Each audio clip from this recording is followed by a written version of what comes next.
I also didn't know dudes were still doing man buns. Well, that's not a dude. It's a human. Okay. He wasn't a boy who grew up to be a man. He's a boy who grew up to be a human. Yeah. I'm not as soft as you, so. When's the I'll last learn. time you didn't feel enough? I told you when I was dating that flat chick. Yeah. All right. You reuse the same fucking joke. God Yeah, damn it. well. Adam, when's the last time you didn't feel enough? Daily. Okay. Is that how you'd answer that? Well, it depends how. I mean, do we mean feel enough? Me, have I felt enough? There's a I lot of think different ways to it's a say great question. It's a great follow-up question. I think what he means is you didn't feel like you were adequate. I think that's what they mean by that question, right? it feels like that Meghan Markle interview where it's all just like, it sounds like something, but it's actually not. Yeah, it's gobbledygook. Whole bunch of nothing. Are you really here? I'm here. Aren't you, though? God. Yeah. And then they always use the words genuine. Like that word comes out a lot. There's nothing genuine about these people. What's the other word that's similar to that? Authentic. Mm-hmm. Meghan Markle loves to use the word authentic. Oh, I just heard, and this was on Drew's show. They were talking about it. So she has the company that she's running, Ever After, I think it's called. Right? Is that right? Or something Whose like company? that. Meghan Markle's company. Oh, yeah. Meghan She sells with love. jams and shit Yeah. like that. Yeah. So they've discovered that like whatever tea she was selling was just white labeled this other tea that comes in from this other part of the US and, you know, triples the price and puts her name on it, which is all well and good. That's what companies do. But her jam, and she talks about how she makes these jams at home. She grows her own berries. She's got this secret formula. Oh, It's a company out of Ohio that just fucking mass produces jam, and then she puts her fucking label on it and lies about it. lies about it. Do you think Now George she's- Foreman was like, I got the greatest idea for No, a I drink? know. I know how business works, but George Foreman also wasn't just like, well, maybe he was. I wasn't alive back then. I don't know how he marketed. With George Foreman, it worked. With this Yeah. one, it worked in a different way. Well, but it's just because she acts like she's so passionate about this thing. And it's like, I really got into growing my own fruit. Right. And then creating these jams, and it's unique. And it's just like, it's not. It's just mass-produced shit like everything else. But she sells out, which is even funnier because it shows what a horrible business person she is. It's like if the company that's making the stuff and then you're selling it for 3x, don't stop. Yeah. Who's minding the store? Don't stop selling it. She keeps selling out. Now she's got a wine out that's available. And She stomps the grapes herself. remember that video where that woman fell? Oh, she like broke her ribs. I think that was local. I think that was around here. Yay. It would be funny if that happened to Meghan Markle, I guess is my point. But no. She's got this wine, and the wine is like, I want to say 3 bottles cost $90. Okay. You can only buy 3, 6, or 12, and you get like a 15% discount and then a 17% discount or something like that. I bet it's overpriced, is my point. I bet it's not worth $30 a bottle. Is she winning or losing? Because she's universally hated, but everyone is talking about her constantly. And I'm assuming she's making money from some of these products. So is that winning or losing? I can't tell. Is she enough? Well, Is she? Adam, Is it comes back to the thing that you talk about all the time. You're achieving your goals, but not on your terms. And is she okay with that? No, Probably because she is a narcissist, and she wants to be beloved. She wants everyone to be praising her, telling her how amazing she is. So no, I don't think she's winning. I think she's having a tough go. There's a similar locale. Oh, live sound drops. I love that. Like We used to be on a budget over here, Adam. So we had some slide whistles. And Hey, where's my snare? where's my slide whistle? Anyway, what were you saying, Adam?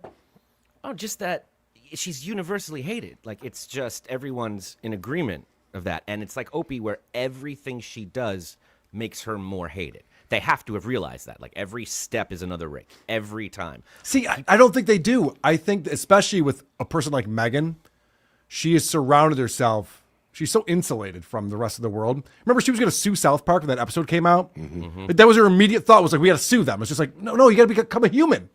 This should be an eye-opener for you to be like, no, I know I shouldn't be suing. I should be lashing out. I should be digesting this and having a sense of humor about it. But I can't wait for, this is the month, new South Park. Oh, And yeah. we'll be just focused on Meghan Markle. 1 week from today. Very excited 1 week. about that. I thought you were going to say new season of With Love for Meghan Markle. Well, that's probably true as well. I don't know. I saw a little blurb that Jesus was back on South Park. Oh, good. Yeah. He's a good character. He is a good He has character. risen. Good.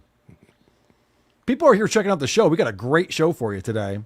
And Hellraiser69 was in before we even started to say, Happy Hump Day, Cousin Hey, Carl. Sorry I sent you that email too late. That would have been a great portion to the Stuttering John segment of Point Dabble Point. Fuck Stuttering John forever.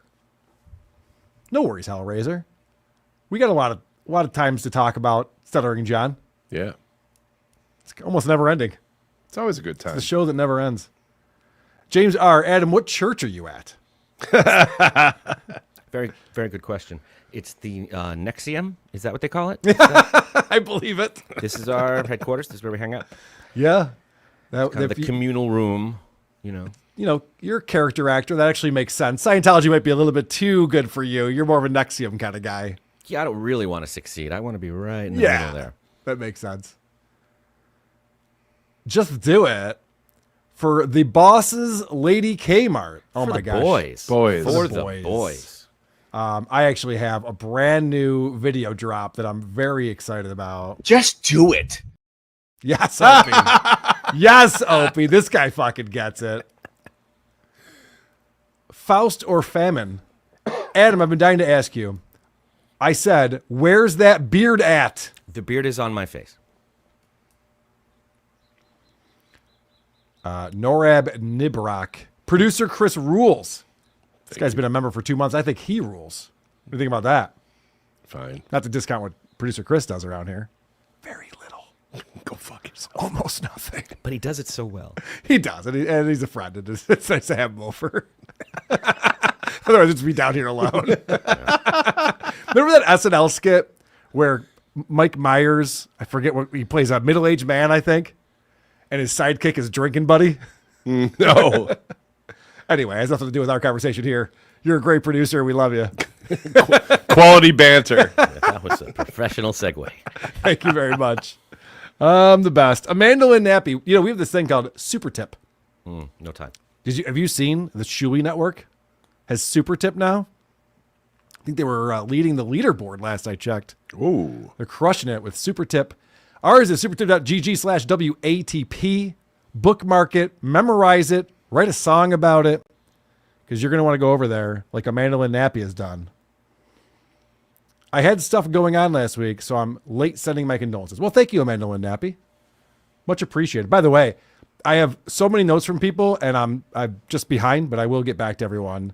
Thank you for all the kind words and positive vibes that you've all been sending.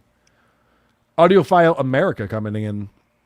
Loving the show, my swishy Danish sailors. Whoa, whoa, whoa. I know what that Understand means what that now. means? You do. Okay, good. I know what that means now, so I don't appreciate that. Son of a bitch. All right, cool. We got one more coming in. Michael P. Chrissie Mayr used to be the hottest girl in the Dabbleverse. That's like being the smartest kid with Downs.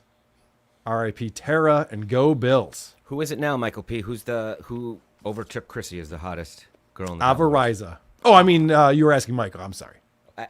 We appreciate your opinion. My apologies. Who is the hottest chick in the Dabbleverse? Well, we got Megan. We got Megan. She'd be in the running at Lucy Tightbox. Annie. Annie, of course. Possibly your wife. Annie who's backstage. Jenny Jingles. Maybe you should say something like that. Why did I even ask this question? What could this possibly do for me? What positive outcome could possibly have happened? Let's pretend that never happened. Let's move on. Oh, are we live? What were you saying, Adam? No, I was just throwing Quadfather in there. He's pretty. Quadfather, yeah. In a pinch. Yeah, sure. Squint and make it work. I mean, anyone who's into S and a D, you got to give him a chance, right? Oh, God, that's going to get clipped. All right, fuck off, everyone. This is not going well. It's only getting worse. What'd you say? I told them in the strongest of words to just do it. You see, this is a we just do it kind of show.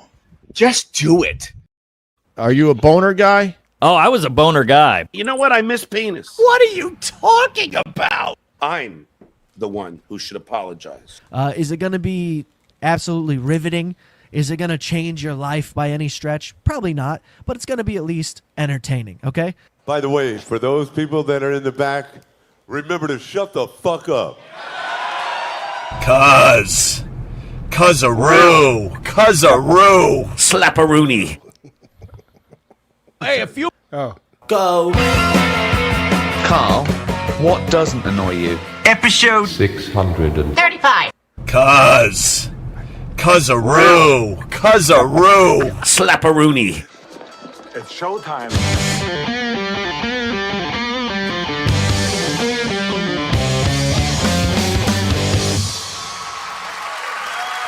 WATP. WATP. Hello, Rubbernecks and Cuzzaroos. Welcome to another episode of Who Are These Podcasts, the only show that's out of breath from clout chasing. I'm your host, Carl. With me every Wednesday, a man whose career has never been hotter. It's Adam Busch. I'm feeling the heat in honor of Stuttering John. The intro stuttered. That was brilliant. Producer Chris is here as well. Yes. Yelling at me to play the intro drop. Oops. Please go to whoarethese.com. Email address, voicemail number, link to the subreddit, link to the Discord server, which is free to join, please.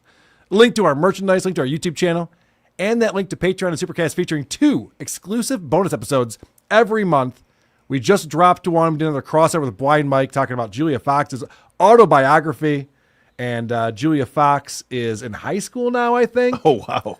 And falling in love with the bad boy and getting into some drugs and things. So, it was fun learning about her life from the ages of 1.5 to 7 for the first 5 hours of that book. But now we're starting to get into things that she would actually remember. Right. There might actually be evidence of some of these things. But anyway, that's on our Patreon. If you sign up for that, you get all of the bonus stuff, all of the back catalog, the RSS feed. You can put it right on your podcast player. And also you can watch the shows live on Saturdays. We put those out.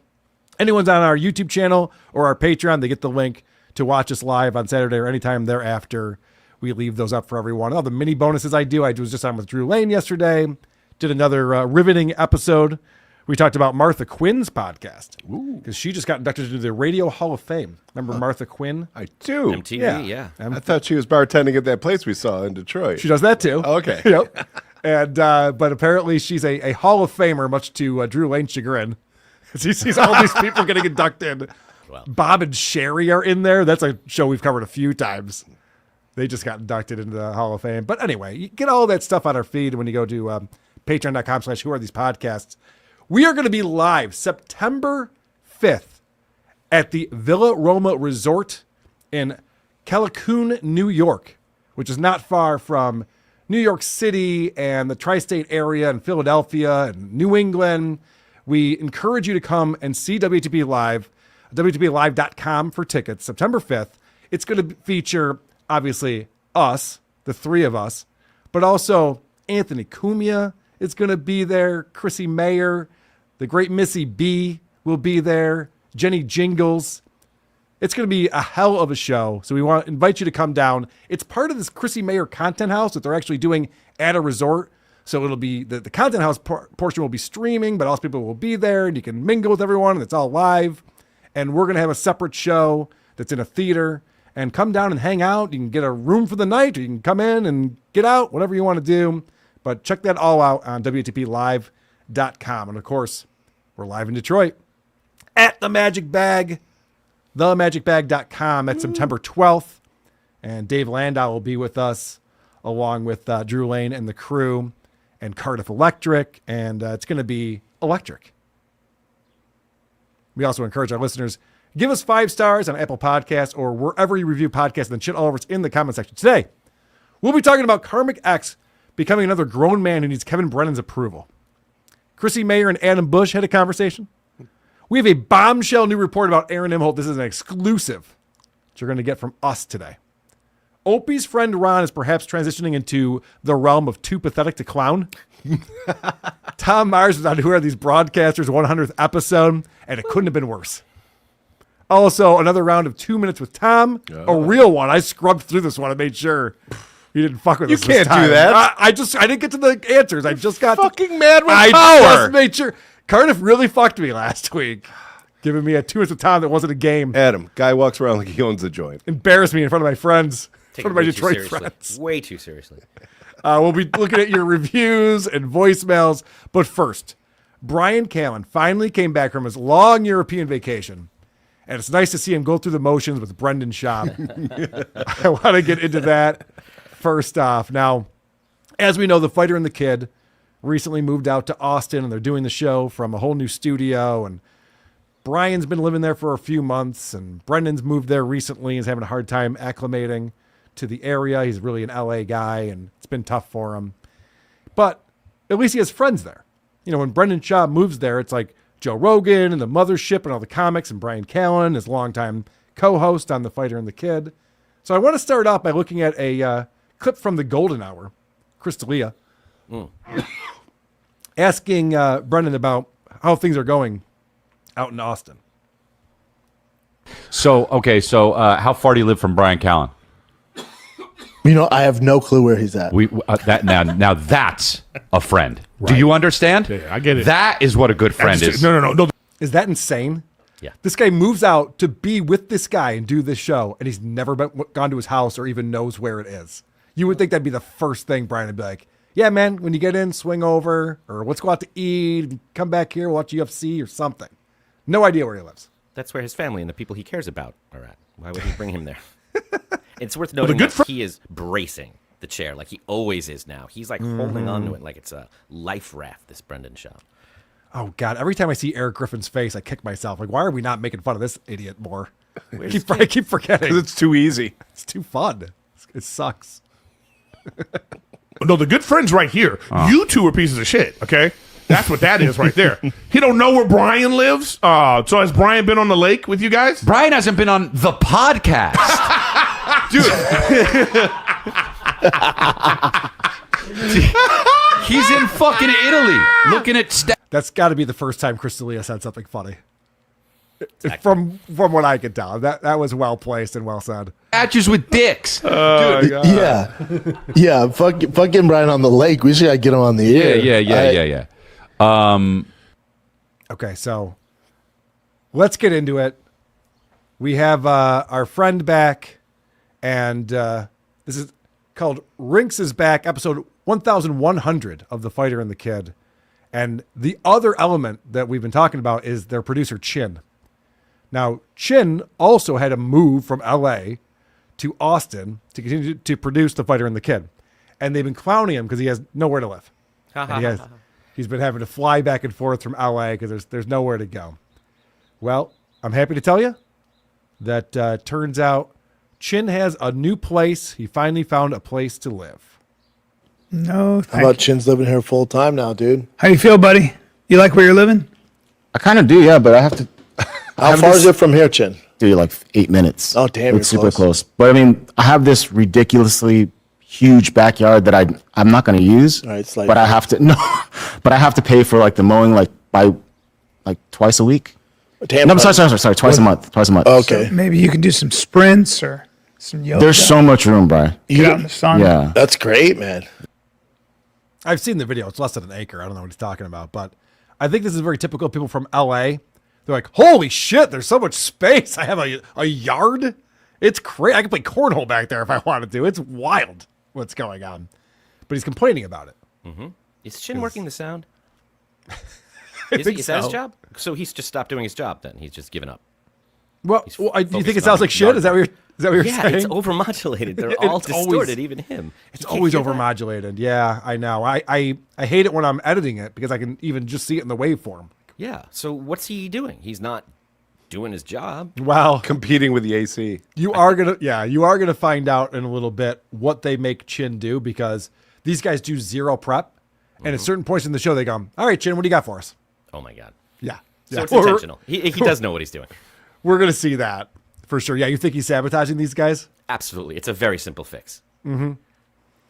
Well, I think you're onto something because he gets called out here. And they try to figure out reasons why he might want to have a lawn. Yeah. Get a dog. Buy yourself a I know dog. that's one of the reasons why I was like, maybe this is the time to actually. Now you got a dog. yard. Yeah, it'd be a great time to get a dog. Yeah, man. You're all lonely by yourself and shit.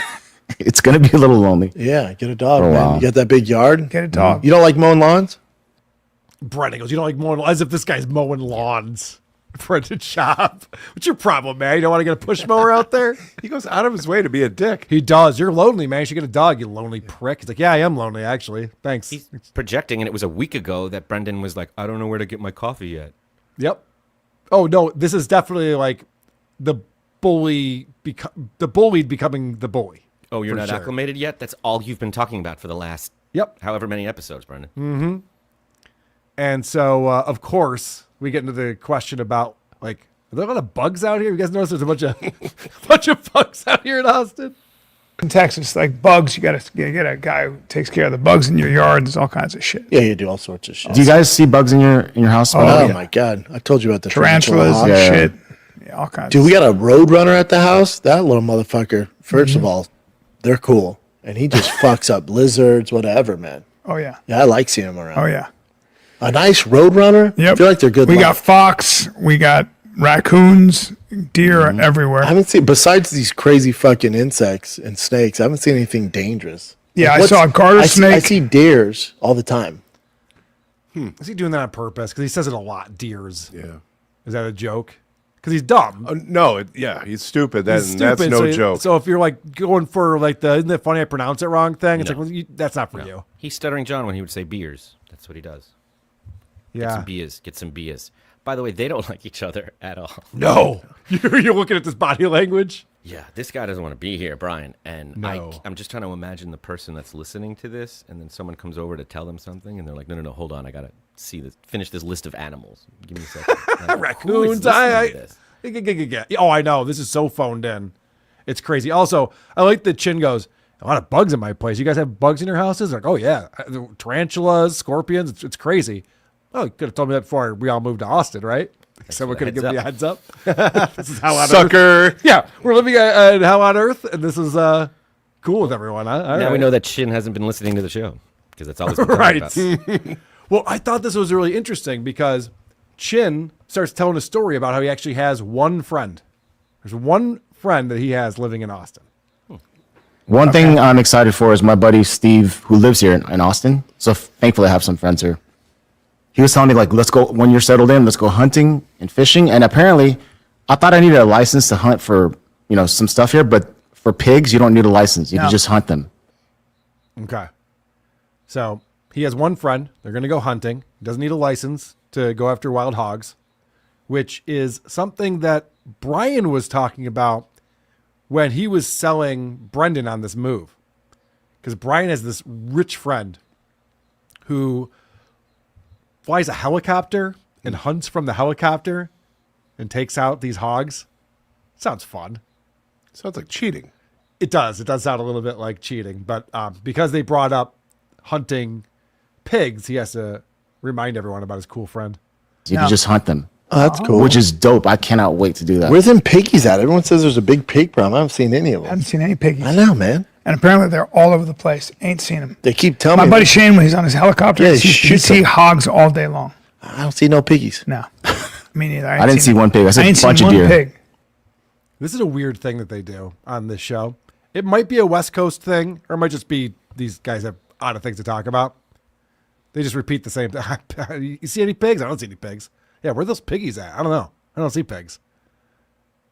I think it's what they call podcasting. I think they think that's their flow. Well, actually, Brian gets one more in here. Gotta get my gun out, shoot some pigs. Haven't seen any though. Yep, we heard you, man. That was worthless.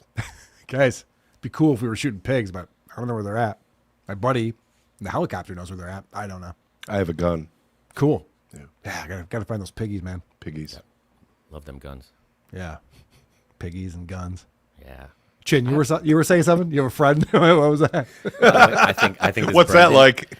Yeah, exactly, Chris. I think he's seething. I think the second he said, I have a friend, and Brendan saw he meant a real friend, like an actual person, he was stunned and got jealous jealous. and angry. Yeah. And then Brian starts talking about his friend, and he's just like, yeah, I don't have a piggy. Never seen one of them piggies. That'd be fun. Somebody invited me to do that. Where the fuck do you live, Brian? Why won't you tell me where you live, Brian? The neighbors brought me a gift. You haven't been by once. One of the biggest concerns I have about this show, these guys read the internet a lot. So you asked what Chin does. One of the things he does is he Googles for them. And so they just start reading the internet to us. The main predators that kill deer are mountain lions, coyotes, and bobcats. Oh, yeah, a lot of bobcats. Yeah? How many you seen? It's in South Texas. Okay. I'm telling you, there's not shit around us, dude. Wow. Or even feral hogs. They kill those big deer. Can you put Austin? Black bear in Austin. Hey, Chin, Google this thing for us that I didn't research ahead of time. And then that. Oh, black bear. That way we can talk about it. Any bear. You know what? Coyotes and mountain lions. Yep. In Austin, Texas. Not in the suburbs, though, Bubba. You know how big Austin is? I think there are a lot of them out there. I watching wish. you at all times. While bears are not commonly found in Austin, they have been occasionally. That means no. Yeah. Individual black bears wandering from other areas. Yeah, so they're not here. Looking for mates. Boy, what a good place to be a deer, though. Not bad. It's pronounced deers. This is a ridiculous conversation. Brian goes, there's black bears around here. Google that. No, there's not. Oh, okay. What are we doing? I mean, how do you guys... I would be so nervous to sit down on this set and be like, we got to fill an hour right now. I got brain dead McGee next to me, and I haven't prepped fucking anything. Chin's pissed at us. He lives in a shithole with a big yard. And I got to sit here and try to make with the waka waka. And it's hot in here. It's hot as balls. Turn off the air conditioner. It's too loud. I don't know how you live a life like this. Brian is spending time with his ex-girlfriend trying to convince them that they're still friends and everything's still cool and this second half of their life is going to be fine and he's going to do great without him. Like, that's what this is like. Right. And he's spending time with the ex and going like, all right, so I just got to bounce and go over to the mothership. Oh, what's going on at the mothership? Well, it's kind of my new thing that I do now. And it's like, you wouldn't like it though. Don't even bother. Don't worry about it. Not for you. It's not for you. It's my new thing that I'm doing. And can I just point out that I think it's only during the Stern Show later years where Howard Stern, who had been doing this a long time and really was an artist, was like, I don't want to make eye contact with this person and this person. It's distracting. I just want to look at this person. Like, okay, that's an interesting choice.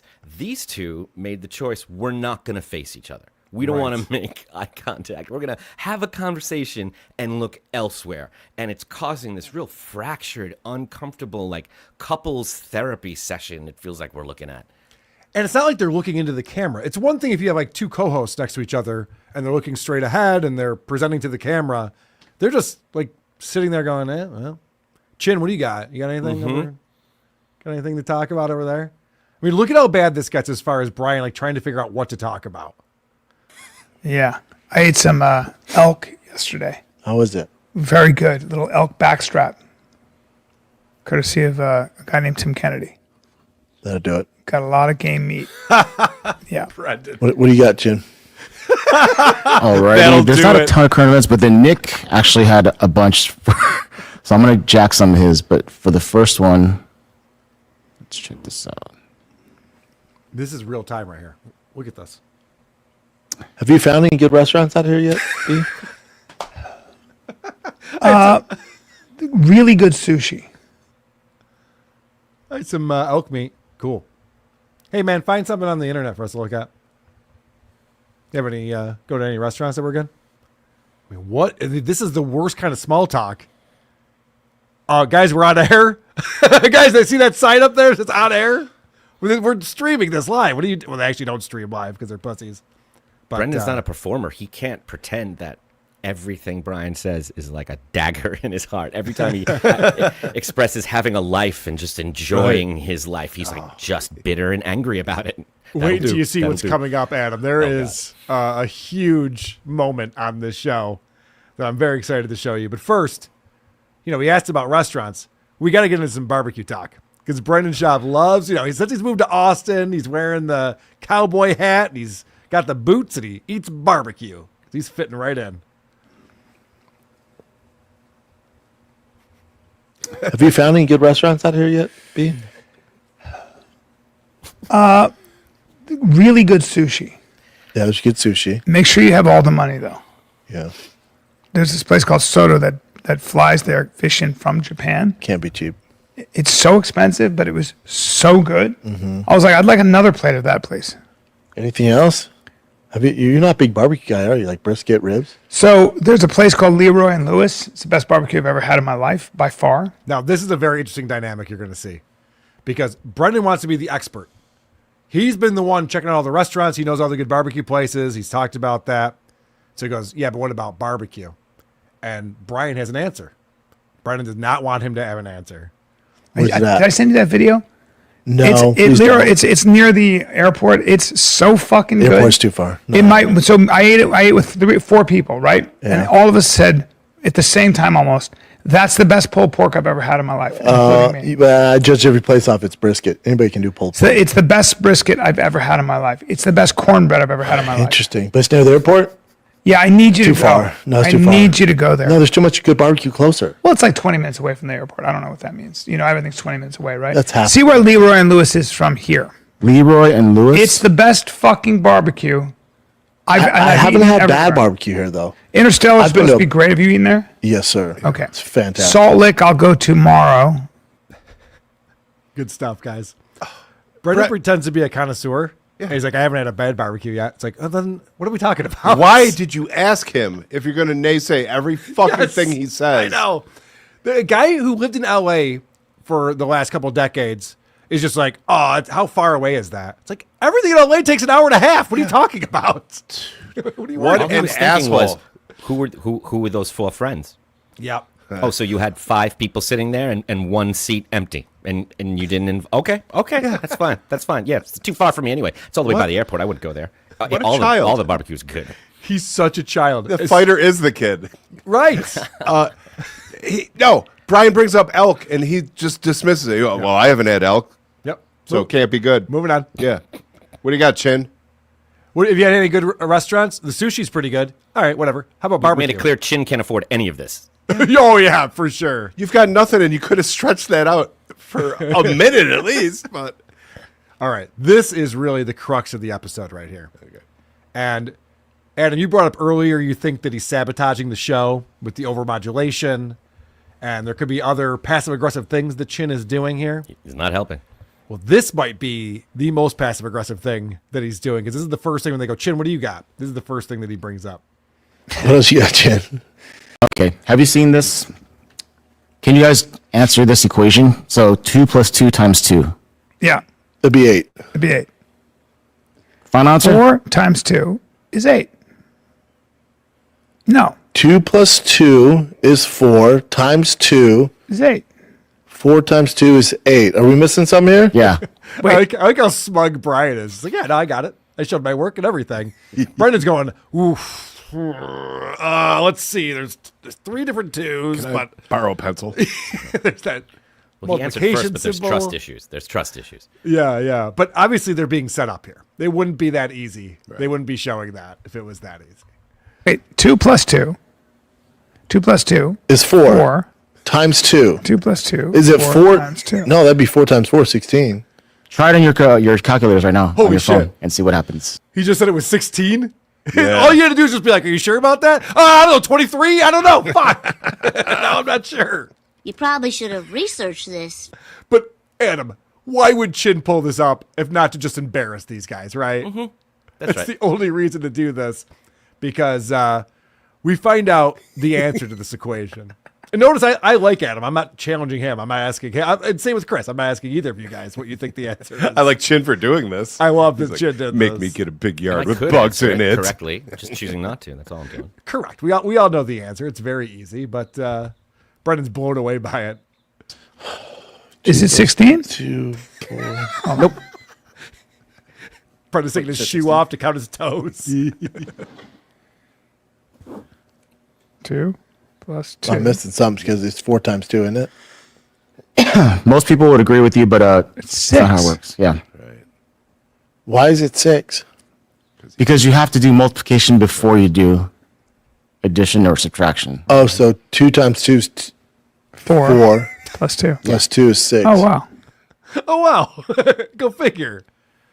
You know what? I'm going to switch over to my hardwired internet real quick. So I might drop out for 1 second.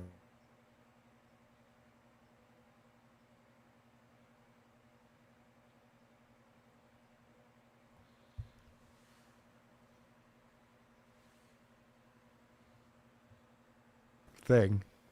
All right. I think we're back now. Brian spent a lot of time on his phone there and came up with nothing. Well, no, Brian saw that the answer was 6. He went to his calculator, put in 2 + 2 × 2, enter, and it said 6. And he goes, I'll be ding-danged. Yeah. My phone's broken. Yeah. And Brendan still didn't understand. He's just like, whoa. How does this work? I said 16. Yeah, right. It was close. Sure.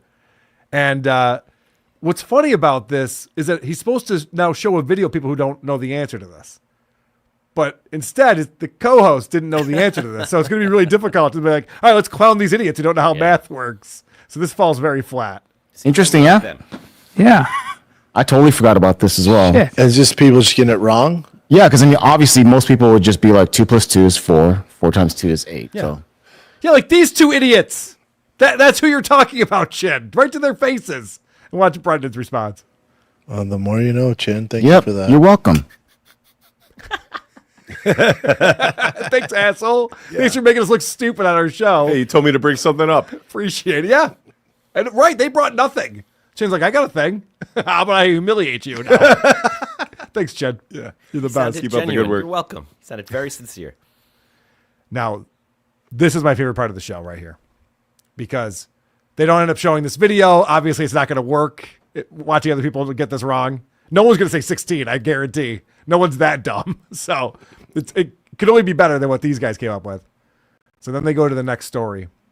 And I did a little zoom on this one because we see Chin pull up a YouTube video and we see the suggestions come up on the right-hand side of other videos to watch. This is horrible. What's up, Bar? I'm just trying to do it with widgets. Oh. I have 2 and I have 2. I put those together. I have now 4. Then I double that. That would be 8. So I'm so confused. Wait, terrifying hot air balloon accident kills 8. This is amazing. Chin has in his algorithm from Podcast Cringe, the embarrassing text that Brendan Schaub doesn't want you to see is the video that's showing up right there next to the video that he's showing of some hot air balloon disaster. It's not lost on me that Brian is still trying to argue why his answer of 8 was correct. Even though they're like, no, it's 6. Your iPhone says it. I just said it. Like, moving on. But how funny is that this is what this video, there it is right there. The truth with an arrow, like the thumbnail is like Brendan's dumb face with the words the truth pointing at him and everything else. And he plays this video without going full screen. So this little thumbnail is showing up on the side the whole time. And watch how Brendan, I think he notices it and he leans in and gets real close to see what's going on. 13 people, including... That guy looks like he was in the balloon. It's also... He does have a... It also showed up right there when the video ended. Yeah. And it showed the suggestions. There it is, pretty big right there. That's hilarious. Seems very current. He does have a... He might be the survivor. Look at his face. So 13 people, including the pilot, survived. Yeah, I don't fuck with any of that, man. That guy looks like he survived it. Yes. Right, he looks like he's so scared. Look at his eyes. That. Watch. Let me see what he says. You can tell he just went through hell. Look at his eyes. I don't think he says He's not doing well. Hey, that guy looks like me. Yeah, look at the body language. So he just leaned in and looked real close. And now look at his facial expressions here. Yeah, absolutely terrifying. Thank you for that, Reed. Yeah, his crazy eyes. That's terrible. He's like, oh, man. Is Chin fucking with me? Yeah, I might not know where Brian lives, but I know where you live, motherfucker. Yeah, right. Correct. And so this is from Brendan Schaub's podcast. I want to give a little credit to Reddit because this is from the Fighter and the Kid subreddit. It's called Chin Nearly Got Fired for Being a Beast of a Producer. And this is an interesting thing to come out from everything we just saw. Here's what Chin's talking about. Yeah. So we shoot that show. I come in Thursday, man. Choose my day off.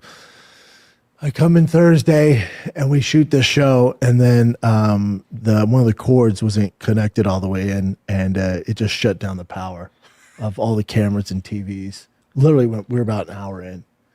And I'm like, what the fuck is that? Chin's like, I don't know, the power shut off. I'm like, well, the cord came undone right there. I can see it. And then Chin's like, oh yeah, we didn't get any of that. I didn't say it like that, but Yeah. We tried to recover it. Yeah.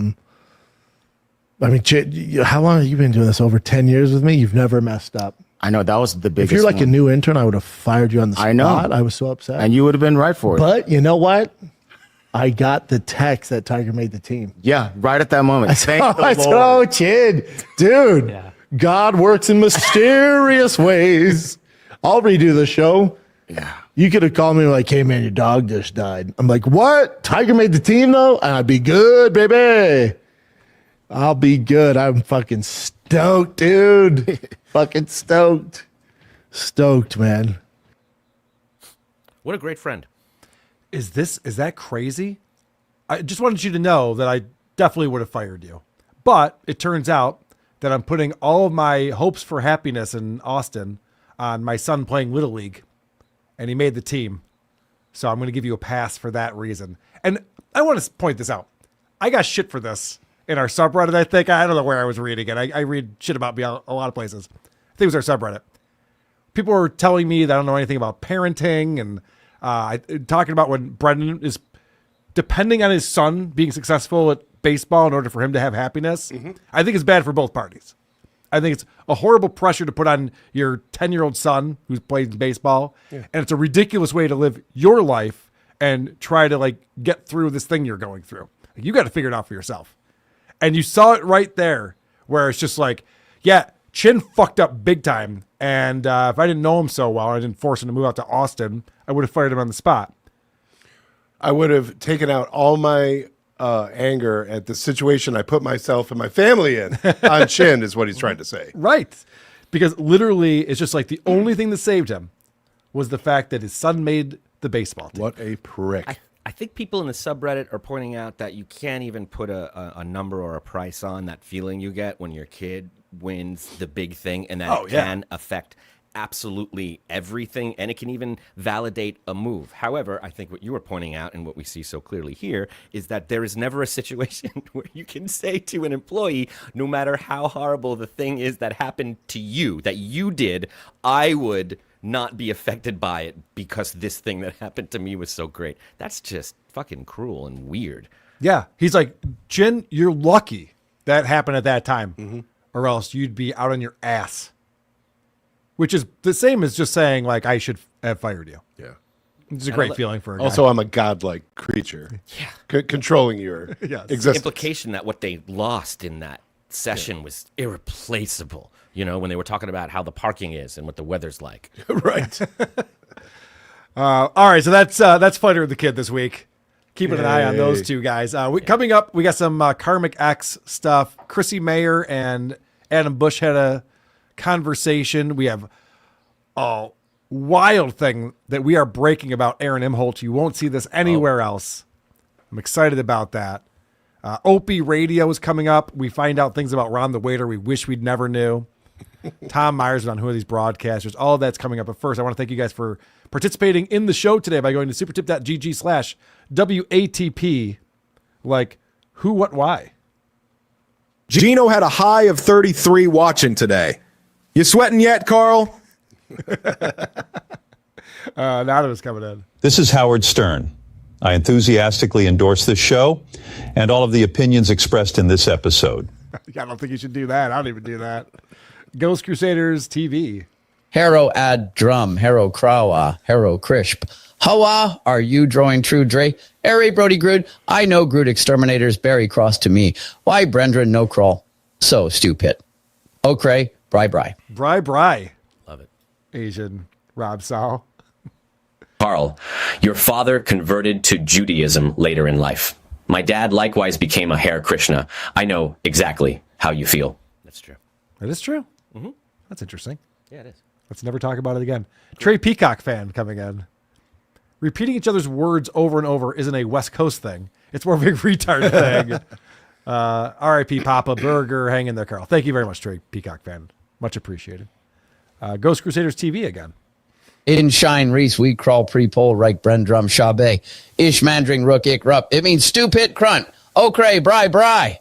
I would like to place an order for delivery. Can I get beef with broccoli and pork fried rice and the Wong Soup. Hello, hello. Are you there? What the fuck? Hello, Hero, Muda Fraka, Dris No Shine Reese Restaurant, Dris Kral Shro, Rika Sumbuti. Yeah, so stupid. Fuck you. See how easy it is to be creative with the super tip system? Yeah. Such a fun system we have here. Anonymous again. Thank you for watching The Fighter and the Kid, so I don't have to. You are welcome for that. I don't know if that was you, Adam, or not. But you're welcome. Rocco or B. I don't know why this isn't working now. Shit. Well, there's a $4 super sticker from Rocco or B. There we go. Thank you very much for that. Rumpled Trenchcoat, a Columbo podcast. You want to start taking these, Adam? Could he maybe do Zoom calls for their podcast instead of ruining his family's life, moving to a place they despise? Yeah, I think that would have been a solution. I mean, he's zooming into the golden hour. Yep. It's like that's the other show you do, and that's the place where you live already. But all right, whatever. Crystal Lee asked some good questions. Rumble Trenchcoat, a Columbo podcast. I've been on less awkward first dates. Have they ever met? That's good. Sean, the producer, where did these guys live before moving to Austin? In downtown Manhattan? All of those animals are everywhere. Also, Adam's audio is low. Is it still low? It might be. I tried to boost you a little bit. Oh, I can do that. I can. There I we bet go. that's Beautiful. Oh, That is hello. better. Thank you very much. Very good. The answer is no. They live near animals their whole lives. Troy Smith, we are about a month away from Brendan Unleashed. Austin, yeah. Laziest man on Mars. PEMDAS, please excuse my dumb ash stupidity. Laziest man on Mars. Adam's poster of Rizzo from Greece is on point, yo. Is that what that is behind you? I didn't realize. Yeah, it's just my Stockard Channing poster. Scott Mask, 2 + 2 star 2. Is that easy? You kidding me? Yeah, that is a ×2. Yeah, he wrote star, though, and I don't Well, wanna- that's the multiplication symbol on a... Oh, Guys. All right, we'll still be I see. friends. We'll still I be don't friends. know. I don't know. Raku, what is that? Raku I know, Beat this 2002. Rock tripped Beat me up for a 2002. long time on WATS, but I think I got it now. No, it's ridiculous to live vicariously through your kids. Just ask Tonya Harding. It's true, Oh, you can't do it all the way. No, it can be a problem. All right. Thank you guys for the support. We appreciate it. We're going to be here for a little while. We got a lot to talk about, including our... Cringe of the week. Cringe of the week. This week's Cringe of the Week comes from our buddy Doom, who put this together for us because I don't watch KarmicX, but Doom does. And KarmicX is doing this thing that I call fake rage, where you act like you're really upset about something, you're spitting mad, and so you got to go on your show and yell and scream about it. You get real emotional. Yeah, America's craving some doom. Here you go. Yeah. Kevin Brennan spent like 7 years on YouTube. I'm doing this by myself. I don't have anybody I can ask a fucking question to, motherfucker. I don't have a goddamn person to fucking talk to about this shit. I don't have anybody. Nobody. I'm doing it by my fucking self. When? I don't have all the answers, motherfucker. No fucking shit, I don't have the answers. I'm figuring out as I go. Jesus fucking Christ. Can't ask anybody a fucking question without some fucking dirty, underhanded, fucking snide goddamn comment. Fuck that. It's a weird thing to be worked up about. I asked a question and this guy's being sarcastic with me. I'm very angry about it. I used to like the internet. A snide comment? Well, no wonder you're so pissed. I can't even imagine what that would be like. What's he doing? Look at this face he's making. Sick and fucking tired of it. I go on fucking MLC, send Schmiel the fucking disgusting prick on the stream, puts me in the back room because he can't handle my fucking shit. Yeah, he's missing out. Can't handle it. But no, I gotta put up with Serenity now that I'm putting up with Fuck this guy. I mean, really, fuck this fucking. Not. I'm talking about you, Serenity. You're a fucking spamming piece of dog shit. You're saying the same thing over and fucking over. I don't like you. I don't like you, Serenity. You're a fucking douche. I don't like you either. Jesus Christ. Yeah, report me to the internet. Ooh, brilliant words, my friend. Friend. Fuck that. So yeah, I'm doing this YouTube thing by my fucking self. Out of the what? By my fucking self. Uh-huh. And I got a bunch of commentators, bunch of middle-aged comedians who can't hack it anymore. Want to tell me right from fucking wrong? Fuck off. Seems very upset with Kevin Brennan for having him on the show and then not letting him on the show or something like that. I don't know exactly what's going on. So my question is, it sounds like you're mad at KB. Is that what's going on with you? Life. I'm not mad at KB, but okay. If you're going to give Schmuel time to talk and put me in the goddamn green room, fuck that. After every cock-sucking thing Schmuel did to me, fuck that. Hey, call him up. And then fuckface Kevin Brennan's going to call me an idiot. Fuck it. I'm done. Call me gay a few thousand fucking times. Don't give a fuck anymore. Okay, so it sounds like you're probably turning on Kevin Brennan. You no longer want to go on a show and be friends with him? That's what it sounds like. I'm not turning on Kevin Brennan, but I'm just going to open my fucking mouth on what I feel about shit. If he- I'm just going to open my fucking mouth on what I feel about shit. Yeah. Is the dumbest thing anyone's ever said. It doesn't matter if you're by yourself, Karmic. That's a dumb thing to say. You're not making any sense. Is this what happens when you quit drinking, or is he not sober anymore? Great question, because at a certain point, someone goes, maybe you should drink a shot or somebody goes, not for another hour and a half. Oh, okay.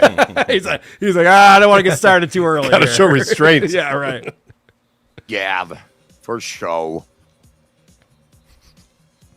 I'm not turning on Kevin Brennan, but I'm just going to open my fucking mouth on what I feel about shit. And if he don't like it, that's his problem. I'm not breaking up with you. I still love you. I'm Yeah, I'm very hurt. I mean, I would like to still see the link to MLC, but just don't leave me in the green room because I get very upset when you do Very that. upset. Especially when you choose I'm other not guys meant ahead for of me. that show. Every time I talk, he fucking shuts me up or puts me in the green room or whatever. What benefit do I have? What benefit do I have to let Schmuel fucking talk over me? Fuck it. Fuck it. If he wants to give Schmuel more respect than me, fuck that. So how did it go last time you were on MLC? Karmic, everything good? You all right? Anyway, that's just fake outrage. He's playing a character, and I find it annoying because people are... And I think KarmicX is entertaining. He is. When he's hammered. He has 25% of it is brilliant. Yes. He has his moments. Mm-hmm. But this character that he's playing where he's just like, I'll tell you something, Mean Gene.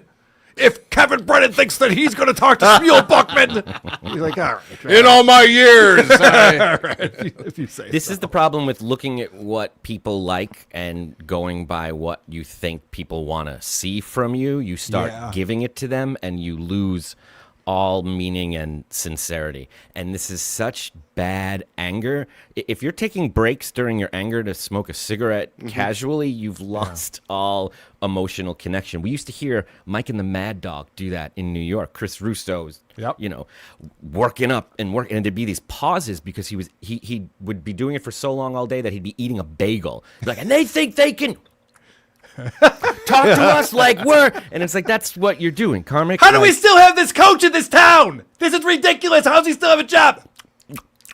Yeah, you hear these pauses, and that's what he's doing. That's a goddamn good bagel.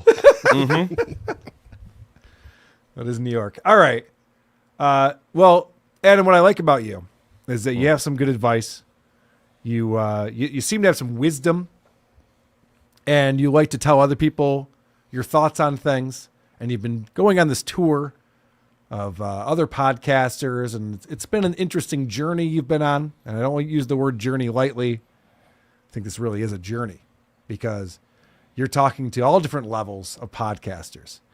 And you just did a show not too long ago that has 100,000 subscribers. That has to be the biggest one you've done since doing these Dabbleverse shows, right? Yeah, I mean, I haven't looked actually at that sort of thing, but I'm going to assume that is definitely. I would imagine. Yeah. Yeah. So Chrissie Mayr has Adam Busch on to do an interview with Adam, and you've broken this down for us. You want to show us how that went? I do. I went in knowing that she, was very politically active and had very strong beliefs, and I was aware that I would be viewed as a typical Hollywood liberal coming from Los Angeles. How else could I be? So I was surprised at what she seems to value and what she seems to not care about. In this first clip, we're both from very similar places on Long Island, and I did some talking about the store I worked at in her hometown that sold records and how my brothers all worked there, and told a bunch of stories. And then she shares her favorite memory of growing up on Long Island here. But it's just something I'm so proud of. I was in the same Legs Limited little kids dance class as the one and only Tim Dillon, and it's one of my absolute favorite memories.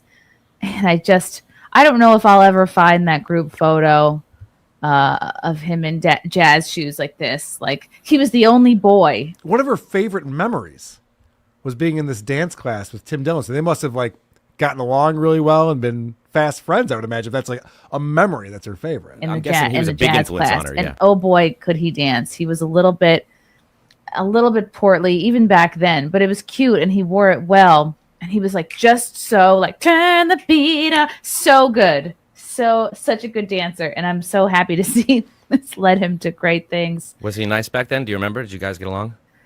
We didn't really talk in the dance class. It was all business. We didn't really fraternize. And looking back, I was like, oh, that would be my first example of a gay, that I would see.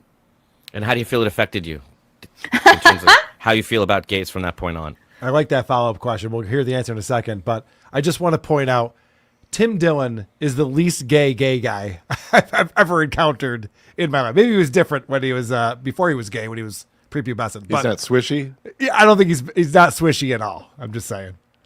He was a first good gay to have in my life. We didn't really I should have chatted him up, but what was I in middle school? He was one of the good ones. Mm-hmm. It's good to know.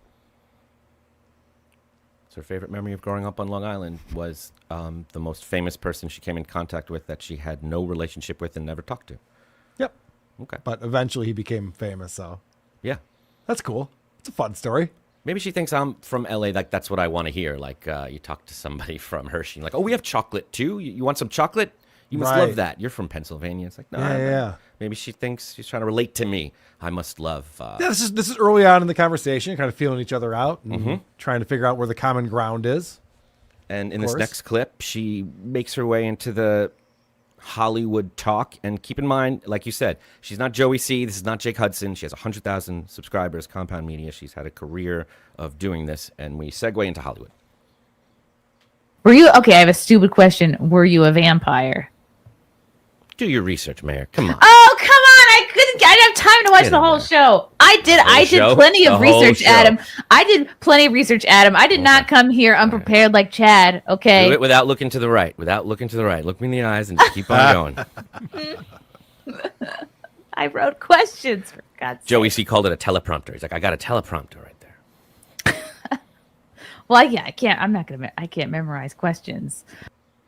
Adam, just answer the goddamn question. Were you a vampire? I don't know why you're avoiding this question. Or a Frankenstein. I can't expect her to watch the whole show. Watch the whole show. You can start at season 6. Don't worry about it, Chrissy. You'll get caught up quick. I haven't seen every episode of Simcast, but I watched a couple. I got Get the gist. Mm-hmm. So now that she's buttered me up, she's wooed me with her Hollywood talk, she can move on to the hard questions, which I think she does very gracefully and with a lot of tact. Oh. Did anyone... Sorry. Did anyone try to molest you at Nickelodeon? Quite possibly. I don't, You blocked it out. Yeah, it's entirely possible. No, no one did. What if the answer was yes? What if you're just like, oh my gosh, you don't know about this? It's the most traumatic thing ever. Well, then the joke was that I blocked it out. Get it? Yeah, I'm smart. suppressing it. So bringing it up must be awesome. Smart move. I appreciate her asking it. I don't mind her asking it. It was just quite a segue. Yeah, right. All right, where are we going next? Well, I asked her thoughts on Stuttering John because I'm always curious about that. Yeah, and of course, Chrissy's interview with Stuttering John is what started the Dabbleverse, at least the name. The queen of the Dabbleverse. She's the queen of the Dabbleverse. I think we're ready for this, right? Oh, God. Never ready. I like Stuttering John. I think he is very misunderstood. And I think he's... What are we misunderstanding about him? I don't know. I think people I don't know. I think what I'm trying to say is I think he has a hard time trusting people. I think he has a hard time making friends. Mm-hmm. But at the same time, all human beings need connection, need to express themselves, right? He's a fellow showbiz person, so he can't stay away long. Glenn. So he's a sympathetic character, according to Chrissie Mayr. Which I Poor appreciate. guy is just misunderstood. Yeah. Cool.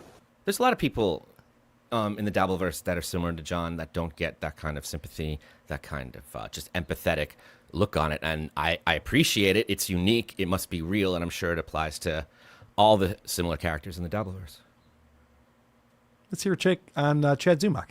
And I was watching, I forget the guy who was talking about it, but he said he has sympathy for Chad. And I'm like, I think the people who have sympathy for Chad, like, haven't seen the side of him where he's like threatening to do physical harm to women or, wishing Down syndrome on unborn babies. I think they probably just don't know that side of him. Oh, interesting. Mm-hmm. But, Stuttering John laughing about my dad having cancer and wanting to fight me and telling me next time he sees me, it's not Having going a to go well. relationship with your wife and renting He's out your misunderstood. He's misunderstood.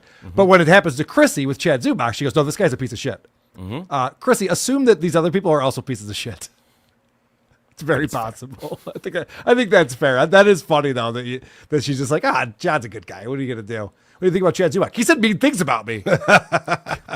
Yep. This fucking Pinkman's a real fucking Pinkman. She's very honest and open. She says, shortly thereafter that, she might want something from John. So you got to keep that open. Gotcha. So Chrissy's content house, WTPLive.com. We'll you all be never there. know who's going to show up, guys. you have to be there for it. You got to be there live, WTPLive.com for tickets. No, I've been disinvited. Yep, there it is. Okay, sorry. No, come on. Let's finish up the segment. We'll get it. We'll get you Okay, we'll turn back. around. We'll be live with Anthony Cumia and Adam Busch and Chrissy and the whole gang September 5th. Come check it out, WTPLive.com. Where are we going next, Adam? What do we have? I lost it right here. I Oh, believe it's okay. the, So I believe this is where our friend Ava joins in. yes, an interesting with some super chats. comes in and kind of takes over. Let's see what happens. Okay. Ava Reza for 5. Is the culture war transfixation a deflection for clicks because of the lack of talent, or that putrid fermented ham sweat molding deli meat face? Wow,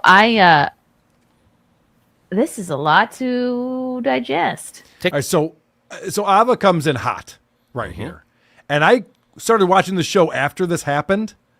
And we're going to see that these two kind of have a back and forth.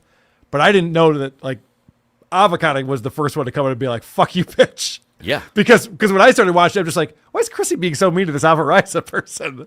And I didn't see this part of it. So this is interesting that Chrissy feels the need to answer this genuinely which she could have just been like, yeah, I don't know what that means or whatever. Well, she does. She says, I don't understand what this means. I don't know what's happening. So Yeah. she's ready, I think, to dismiss it, but I took the time to explain it to her. I didn't think this was actually Ava Reiser. I'd never seen her chat like this or come in this hot. So I assumed it was someone posed this her, but I appreciated the question, and I tried to help her answer it. Okay. Take your time. You can answer it. This is a new chatter. Is the culture war trans fixation a deflection for clicks because of the lack 2 of plus talent? 2 times 2. Eva, are you talking about like when Hollywood actors like trans their kids for attention? Like they all seem to have trans kids. I think she was talking about how conservative shows have them in their headlines and, as the topic to just, get clicks, because we know that the exclusion of someone brings clicks faster than the support of someone. Oh yeah, that's what YouTube is all about, is like finding your niche following. It's we all deal in titles and headlines and thumbnails and stream optimization, keywords and such, and to not utilize those things, it's like you're wasting your time to be on YouTube at all. So yeah, unfortunately, that's kind of just the job, is being specific, finding your audience, and then you can see your analytics, you see what's working, what's not working. If you want to do well at this, you just like anybody in any other job, you're like, all right, I'll do more of what's working. But yeah, the answer would be a yes. I can see how it comes off that way. Yeah. So that's a good answer by Chrissie. I agree that that is what's going on, and that is what gets people clicks, and that's why people title things the way they do and make the thumbnails the way they do, or even make their content the way they do. What she forgot about was the part where she goes, "Is that because of your lack of talent and putrid, fermented, ham-sweating, molded deli meat face?" Which I think that should be addressed along with that answer, but I don't know. Maybe she decided that wasn't the important part of this. I just like that she was like, I don't know what any of this means. Let's just skip it. This is all bullshit. And then you explain it to her, and she's like, oh, that's a great question. Actually, I do the latter because I feel like it's good business practice. Yeah. She was so quick to dismiss it, but then when took the time to sound it out, she had a very, very specific answer that I think they call good business. There's nothing wrong with that, but she asked you, is it because it's what you personally believe? Is it a lack of talent, or is it some other thing? And she's like, oh, no, it's a business move. Great. Okay. Great Fair answer. question. Perfect. Yeah. Yep. Makes perfect sense. And So this next then, one, she's like, we want to identify who this is. I don't like speaking to a mask or a potato filter. I want to know who this is. So she starts to name names and take it further. All right, we have one more super chat from Ava Raza. She kind of writes in an interesting way. Okay. This is I'm told my producer is saying this person is a gross psycho tranny that's obsessed with the Dabbleverse. Okay. That sounds subjective. Yeah. Makes sense. No, dummy, you called all trans women ugly, and I'm saying you have a gross, moldy deli meat face and no talent. But Ava, you have to be specific when you're writing a joke or roasting somebody. You have to be specific. Pick a deli meat, whether it's turkey, whether it's bologna. Like I would say, I don't know, maybe you have like a bologna face or mortadella if you want to go fancy. It's actually, specificity is always best, but just it being any random deli meat, it's almost harsher because it's like it doesn't even matter. Roast beef, ham. Yeah, it makes me think like it's deli meat, not even from a deli, but from the grocery store, like an Oscar Mayer. It might be, and that might even be part of the diss. The less quality the meat, the more offensive it is. And I don't know, Ava, what matters? What does my opinion matter? I'm just one insignificant straight woman. What does it matter if I think all trans women are ugly?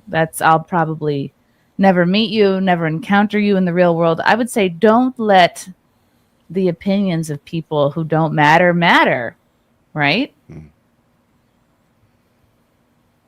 Am I giving good advice? Not necessarily. I pity this person. I just feel bad for them. Why? What about Nikki Norton? We can't just do a blanketed statement out there like that. It's a crazy thing to do.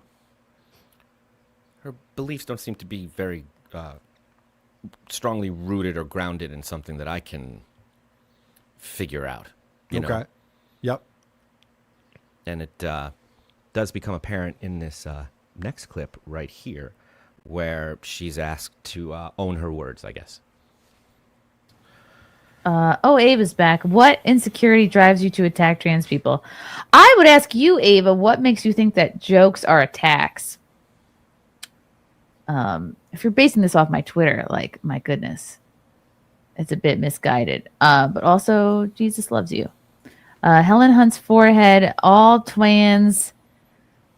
Wim. Oh, this is the same person because it's the same kind of spacing. No, that's not how it works. That's not how spacing does not denote.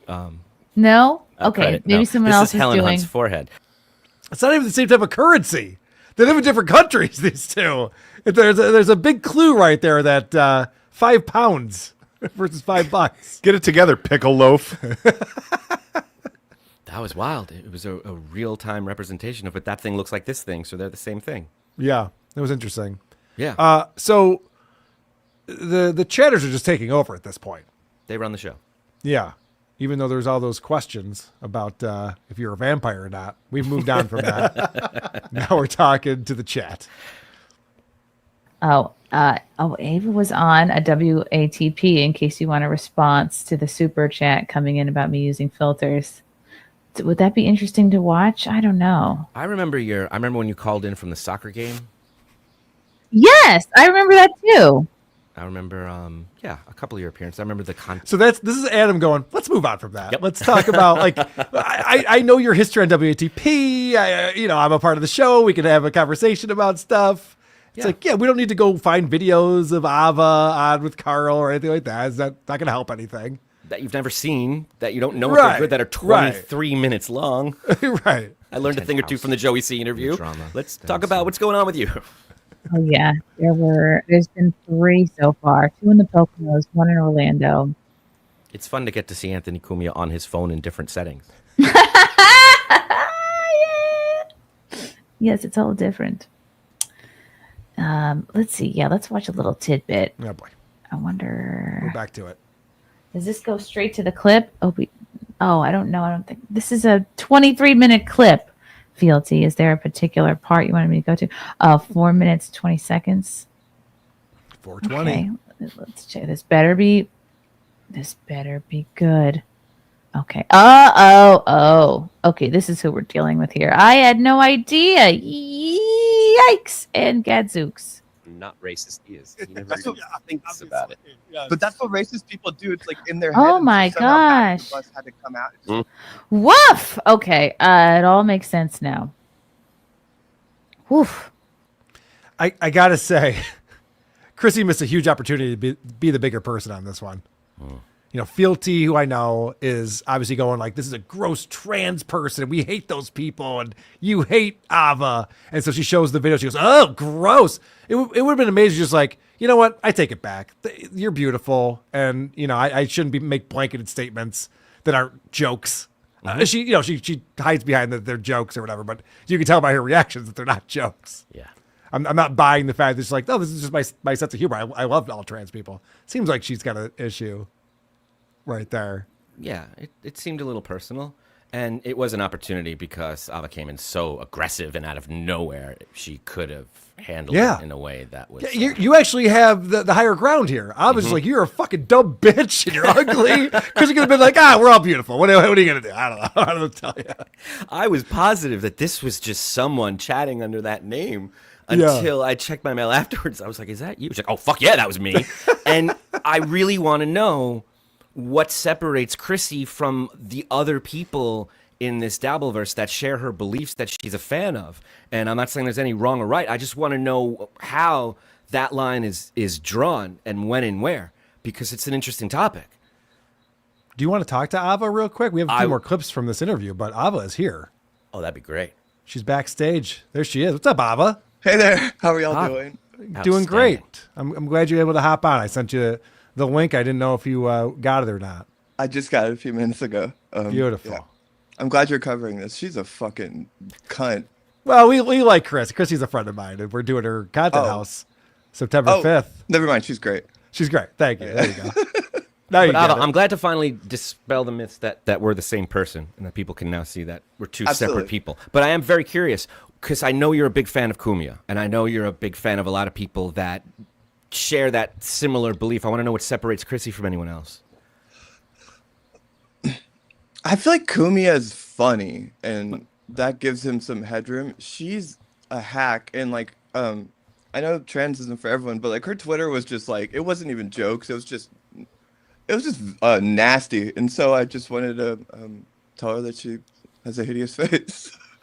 But yeah, I found it interesting when like, she said, if you're judging me by the things I say and post and do, then, we're going to have a problem. I don't know what else we're supposed to judge. Like, what are you being judged by? I don't know what we're allowed to By look the at. content of my character? I won't have Yeah, that. I What mean- about my face? Yeah. Isn't that the whole thing? It's like you can say anything, but if you're gonna go for it, it's got to be funny. I feel like Anthony.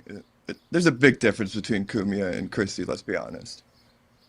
Right. I think everyone has their personal taste in this Dabbleverse, and everyone has someone that they just have a soft spot for, and everyone has someone that just fucking pisses them off. Like, I know you love KB, and I cannot figure it out or understand why, but you love that. And to me, I just see, like... And Chrissie loves Stuttering John. Yes. And, yeah. all of this out. It's all very unique to us. But by the way, I'm sorry for ambushing your interview with her. She was just like playing old clips of you and just like sucking your dick. Like it was a, I don't know. But I'm sorry, Adam. She played like a 10-minute long clip of where Adam's character was killed off in Buffy.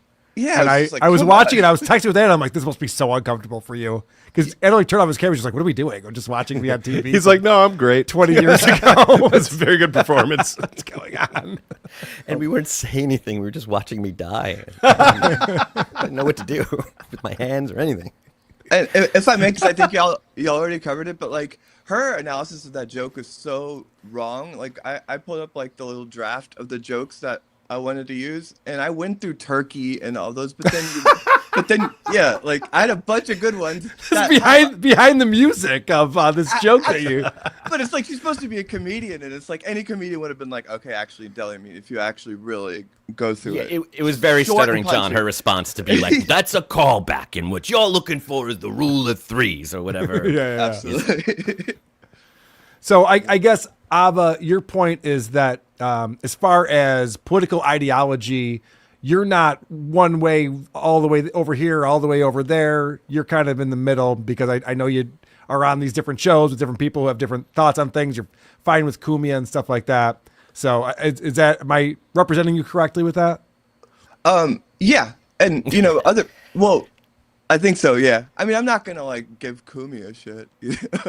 Yeah. But, yeah. Well, you're a big O&A fan. You love all of Yeah. that and the history of it. And Yeah, I think it's just with her, she's just, well, you said you like her, so I don't want to insult her more. you can say whatever you want. It doesn't matter. You can say whatever you want. Yeah, with her, she's just so unfunny and so gross and just trying to be a celebrity. And her face is really gross. So I mean, I know She's that my beautiful. face... She's very beautiful. I don't think so. I think her face is like oxidizing pastrami. I've met her in person many times, and she's stunning. Oh, but I fair. appreciate your opinion, but I can tell you that she's got a presence to her. Absolutely. And I wasn't speaking for everyone. I was just, letting her Yeah, know of how course. I felt. She was saying all trans people are ugly, and I was like, well, you're ugly. Looks we in can- comedy are subjective. They're all subjective. Correct. This is what makes America great, as they Uh-huh. talked about on the WNBA game, is that we can all have different opinions and still get along. I always give BYB shit because he takes these strong political stances, and he was going over our review of him, his most recent drunken stream, and he was defending it. And I don't know. He said something like his friends weren't going with him when he was trying to hate us, and he said, "Look, I'm just throwing whatever I can at the wall." I was like, "Oh, okay." So then we know where you're coming from, so we won't take you as seriously next time. And I feel like it's the same with Chrissie. It's comedy whether she hits it or not. That's right. Producer Chris, you have a question? Oh shit, I forgot. No. What did Deli Meat do to you? All right. Thank you so much, Ava, for coming in and answering our questions directly. Absolutely. Thank you for Thank you, having Ava. me. Good to see you. You as well. I'll see you guys. Wait, you want to get a quick plug in before you go? I'm just still making music. avariza.bandcamp.com. Thanks. avariza.bandcamp.com. Thanks, Ava. Well done. All right. Let's Well, get glad back we to cleared this. that up, I'm because glad we did too. This was a big bone of contention when you were on Chrissie's show. I get it. When I when I think someone has a talent, I'm so blind to things sometimes. Or if someone's like a grandma or like a senior citizen, I can forgive them for like horrible shit that's not fair, that I should hold them accountable for. I've seen you and Anthony Cumia get along before on this very program. We get along great. Yeah, so you got a lot of explaining to do. Sure, I would love to explain it. That's my favorite thing ever. I'm kidding, of course. All right, we got a few more cuts from this interview. You want to? This is the best. This is my favorite part of Chrissie. This is what I love. We get into like, what is motherhood been like? Tell us, and we get the most raw, honest look. Which is this 10? I believe so. Yes. Okay. Oh, I'm sorry. Yeah. I don't think I have any notes for you, but if I do, I'll let you know since we are now friends. Does your mother put R's at the end of words where there are no R's? I don't know that your setup was right for this clip. No, it begins this. It does begin with this. Descent into darkness. I was foreshadowing. Okay. Yeah. Okay, so you guys are from the same area, so you're asking if her mom has an accent. Yeah, and I ask it out of nowhere because sometimes that just gets an answer if you just pivot really fast. They just answer it. Where there are no R's. She is dead, but when she was alive, she why would I say that? God, what? She had a very, very Long Island accent. Definitely with the coffee, definitely. And she never really left. I mean, she went to Florida for the last couple of years, but would she put R's on no, she wouldn't put R's on the end of everything. A funny thing she would do is when she would tell time, she would always round up she would always round up by the half hour. Like it would be 5:35 and she'd be like, come on, it's 6 o'clock, we gotta go. I don't know, I guess she felt like she couldn't get anybody moving to tell the truth. I just could never trust her on the time of day. Sounds like she's trying to work out a stand-up bit right here. my mom, you gotta hear about this. This is crazy. 5:35, she thinks it's 6 o'clock. It's not 6 o'clock, it's 45 minutes earlier than that. Yeah, it was a little bit of therapy, too. There was a touch of the Rob Saul where I was just that because my mom says, the river and your Aunt Linder, Right. So I wanted to know if she had the same accent. And she was like, no, but she's dead and she's chronically late and a liar. Oh, yeah. Okay. That's interesting. Some weird issues just came up. I love it. I like that, too. That's fun. That's why you're doing these things. I don't know why I enjoy it so much, but it gets even farther here when we get specifically into motherhood. Okay. Comes out. Dude, that sounds weirder than I intended, but it's just, the baby sleeps in the bed with us. It was, it's a first baby problem where you're like, I don't have the heart to sleep train. I'm just going to have him cuddled up here. And I just, looking back, maybe not great for the baby. It's horrible for me because I sleep on we just have a queen size bed. It was perfect for me and Frank because I always would say, if you have a king size bed, you probably don't like your spouse that much. The queen size bed forces affection and other things. It's like it's nice. It's nice to touch a little bit while you're sleeping. But with baby, I am scooched way the hell. Like I have to make sure Frank has his space. It's like he's got to go to work in the work. He's got shit going on, and I am just pushed to the tippy edge of the bed. I sleep on my side, on my right side, and I don't move all night long. You guys try sleeping on one side for the whole night and tell me how you feel in the morning. All right. Far be it for me to give parenting advice. Okay. I know nothing about the subject except for I was parented. But I have a family member who slept with her boys in their room till they got pretty old, and it's not good. It is not a good thing. You gotta get that kid out of the bedroom, get him away from you overnight as fast as possible. That's wild. Or you gotta have a plan for it really soon because it can't stay that way. Yeah. Well, should I just play this last clip? Yeah. Because it's a good little payoff. He's like kind of in the crook of my arm, but he'll sometimes scooch down, or sometimes he'll lay sideways, and the three of us are in like an H position, and I'm really impressed at my lack of. I mean, I don't move all night long. I'm the stillest sleeper there ever was, and there's something about when you have kids, or if you have one in your bed with you, you're just like, I am now the lightest sleeper ever, And yeah, I'll sit there for or lay there for hours, just kind of staring at him like I'm on night watch or something, and then I'll sort of fall asleep and I'm like, where is he? It's fun. It's fun being a parent. But hopefully, the crib is collecting dust, so we're gonna have to get him in there soon. I don't know how. I don't have a plan. How old is he? 14 months. That's my favorite part of the whole interview. How old is he? Like 3 weeks? 6 weeks? 14 months? Wow. Okay. No further questions. But at least she's got a strategy in place to figure out how to. Oh boy. I love that so much. It was very revealing, very honest, and very open. And I love her take on motherhood. I hope we get some more of it. Fantastic. Well, thanks to Chrissie Mayr for having you on her show. Who's the vampire now, Chrissy? Who's staying up all night? Yeah, right. Sounded like it wasn't all that restful, the way she's sleeping, staring at this baby. She falls asleep. Whoa, is the baby still here? Like, oh, shit. Did somebody take it? I didn't know that was a thing. Yeah. A lot of kidnappings and that. Oh, no. Doesn't sound all that restful. All right, well, we still have some fantastic things coming up, including I have a groundbreaking report on Aaron Imholt of Steel Toe that we're going to get into. You know, Melton, what does he do? He goes to Minnesota and has conversations with all of Aaron's friends and records it. Whatever. Anyone could do that. Yeah. I actually have real information about Aaron that no one else knows.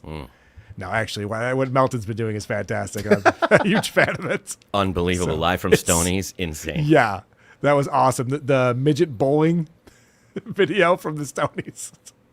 Just getting to see those places in real time, it's the best. Yeah, it's awesome. We also have Opie stuff coming up. Ron the waiter is so pathetic, we might stop making fun of him. He might have finally had that tipping point where it's just like, oh, it's this bad? Okay, never mind. Tom Myers is on Who Are These Broadcasters? And I'm very angry with Christian Blatt about that because I was not told this would be happening on my channel. And I don't know if anyone's too thrilled with how that all went down. But first, I want to thank the people who are here supporting us using supertip.gg/WATP. It's not just supporting us. You also are a part of the show. You get to participate in the show. And that's exactly what Silence Do Good is doing. He says, all right, you marketing bastard, you got me. I'll stick around for the Aaron news. Yes! I knew the teaser would work. It's funny because I used to make fun of Opie when he first started podcasting. Mm-hmm. He would do all the radio stuff. He'd reset every 30 minutes. All right, we're hanging out at Gebhard's, and Carl Ruiz is here, and Vic Henley's here. And he would reset this stuff, and I made the joke. I'm like, it's a podcast, idiot. Like, people start from the beginning, they go to the end, or not. And so you don't have to reset things that no one's joining live. Now that we're doing YouTube Live, and I was talking to Drew about this past weekend, too.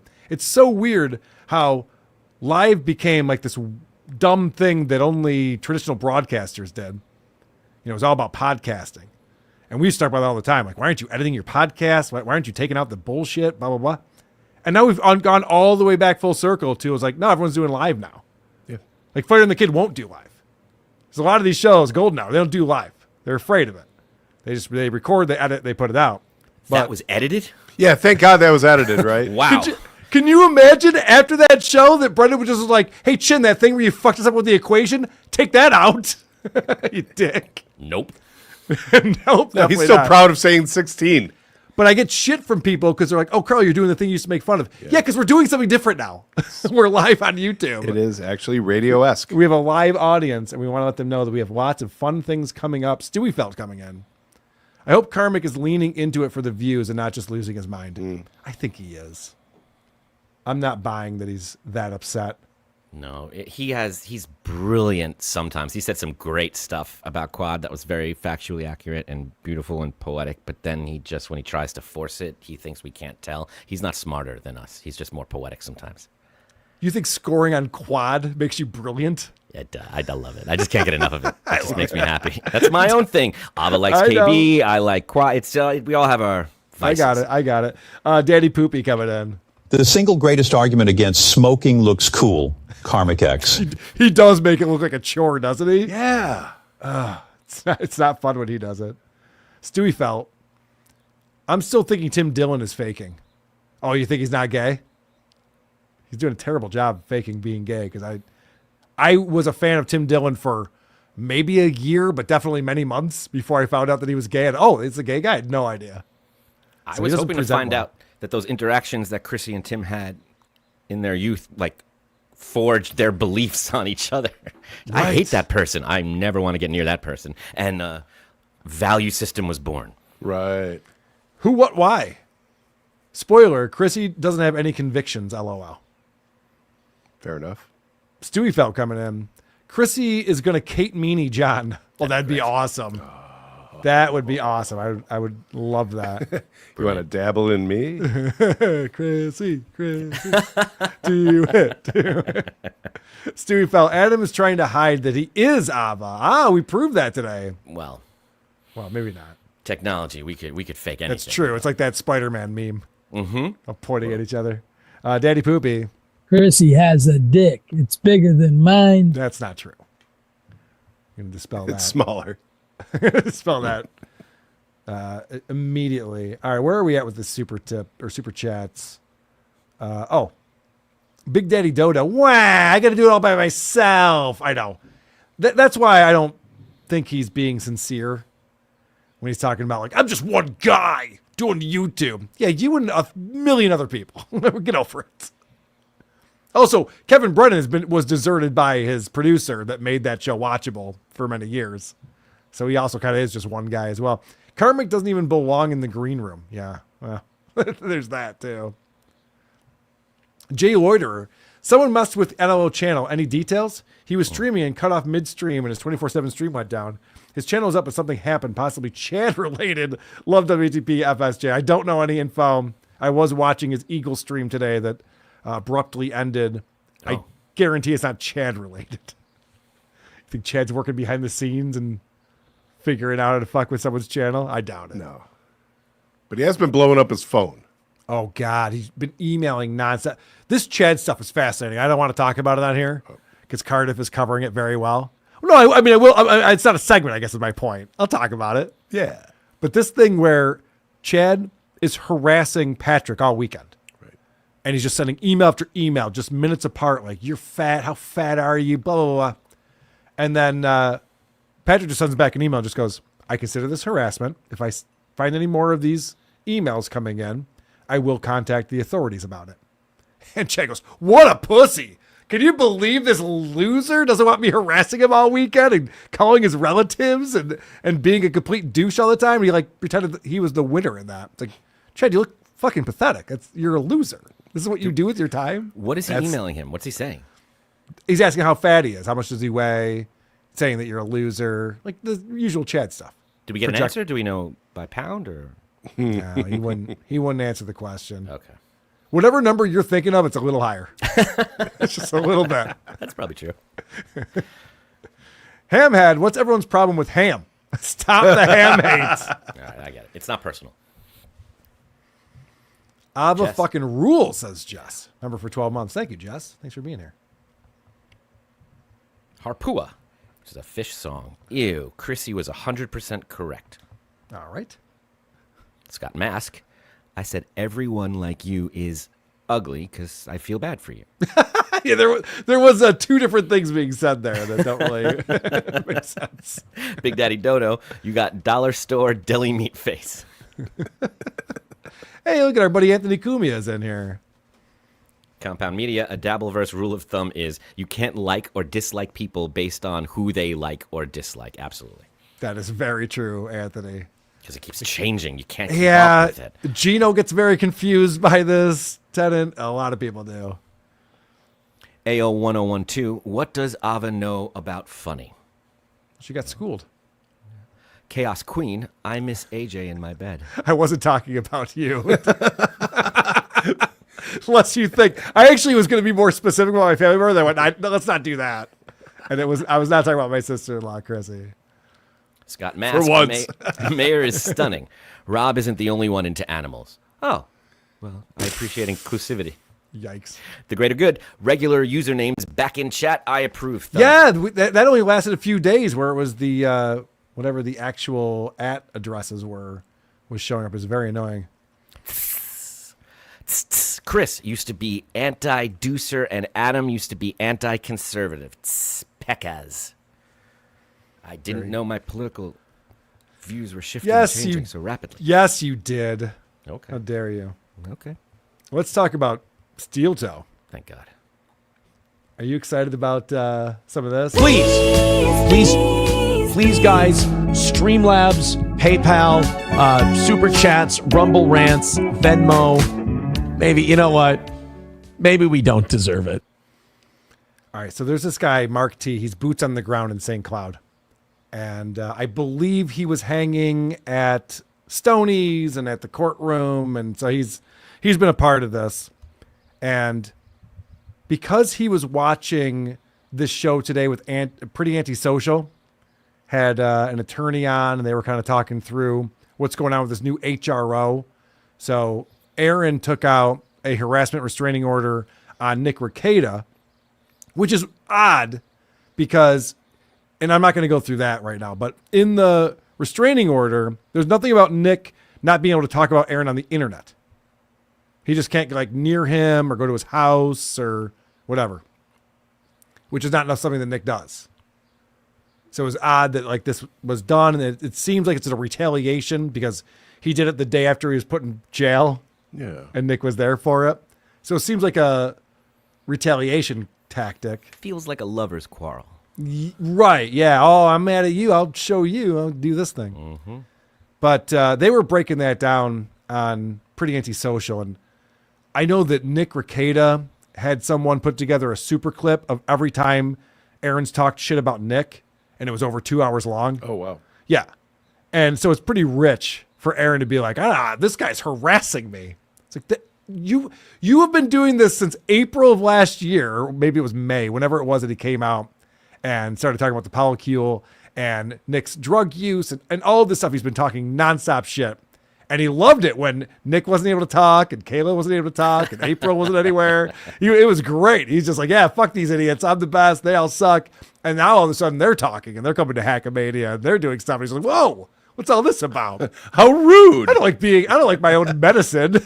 That's not fun. They're having a party? Right. So anyway, they were talking about that on Pretty Antisocial today. And so because of that, this guy, Mark T., decided to go down to the courthouse and look through some records and find out if there's anything else that Aaron has been up to. And boy, he found something interesting. He found that Aaron had a complaint, a disorderly conduct offense from May 27th, 2005. Aaron was born in 86, so this would be 18-year-old Aaron, high school year of high school.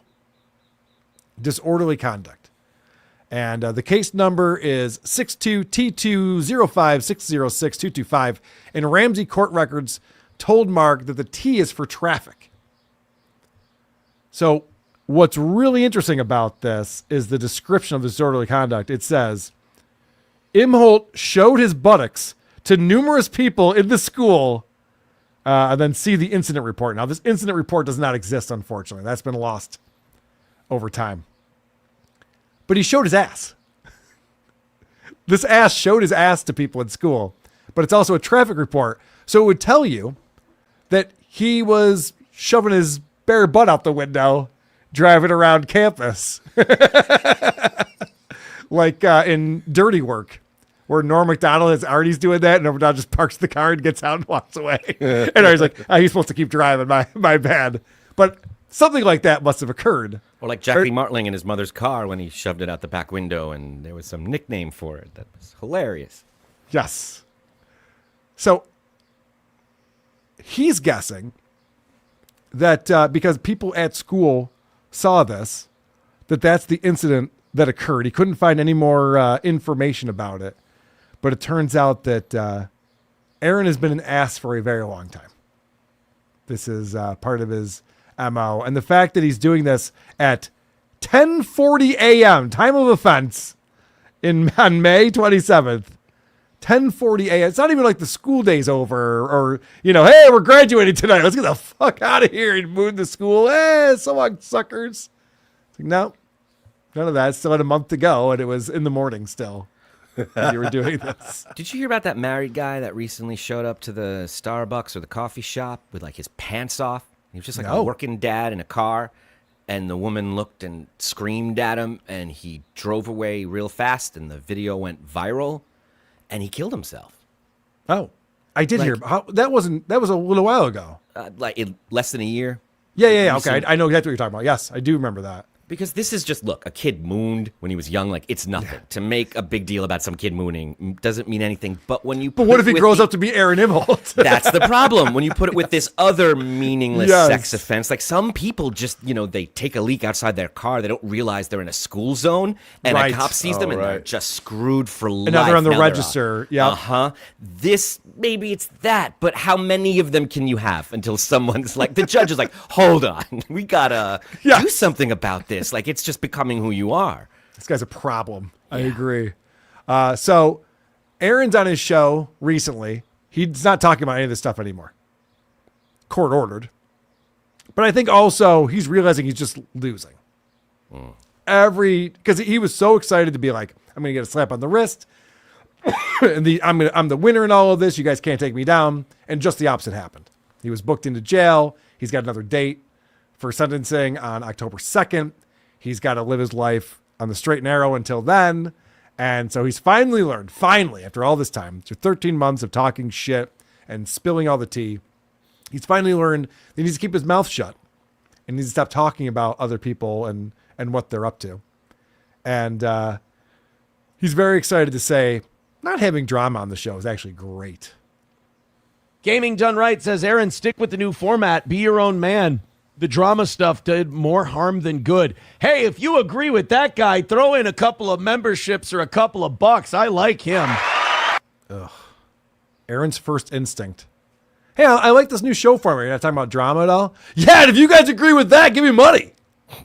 What do you think about that? You know, it'd be great if everyone who agrees with that setup would give me money. And if you disagree, give me even more money to show them that you disagree. If you buy 5 memberships, you agree. If you buy 20, you disagree. Do you want the drama? This fucking guy. It's nonstop. He's so proud of himself, and he prances around like a little fucking teapot. Yes. Puts his hands on his hips, so smug about it. Also, the way he's reacting to someone saying, like, hey, I like this new format of no drama, proves that he knows this isn't true. This is not a good turn for him. I like that guy. He's got a good head on his shoulders. Leo with $2 says, I'm glad the drama is done with. The show is more interesting now. That's very nice of you. Thank you. Mizzle T Shizzle gifting a membership. Oh my God, a lot of people. Thanks for lying to me, guys, is what he's basically saying. I appreciate you guys trying to help my feelings out by lying to me. Or Aaron wrote these. Because it sounds like someone he'd write. Yes. Agree with Gaming Done Right. Of course, if you agree with Gaming Done Right, we did say throw in a couple of bucks. Right. We appreciate it. This fucking guy. Anything happens on his show, he's just like, hey, someone's in the chat talking about Pulp Fiction. If you like Pulp Fiction, throw me a few bucks. If you think Reservoir Dogs is a better picture, throw me $5. You want to buy me a beer? Buy me a shot, too. Kids, you can both get me a beer.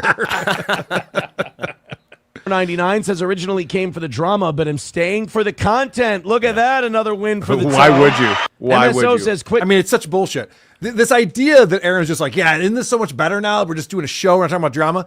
Meanwhile, his show has never been bigger than when he was talking about the drama. When he came out last year and was talking about everything that was going on with Ricadas and drug use and April, he had 10x viewers of what he has now. The viewership's gone way down. He was crushing it. And then he continued to talk about it for 13 plus months because that was what people were tuning in for, aside from begging for the goal, which is great, but also him talking about the drama. Well, now he's been court ordered. He can't talk about the drama. And he goes, oh man, this is so much better when I don't have to talk about the drama. Everyone likes this way better. I'm so glad this decision was made for me. Yeah, I don't believe you, Aaron. Yeah. Texting and pay attention to the show. I'm trying, but my phone is blowing up during the show. I got to put like a thing out for people. and just tell him like, look, here's the. Okay, yeah. Then he gets into this whole. No, thing it's on where- you. Just put your phone Yes, on I mute. know. It's not on them to stop bothering you. He goes into a whole thing where he's all upset because he's distracted by text messages he's getting. I get text messages throughout the show all the time.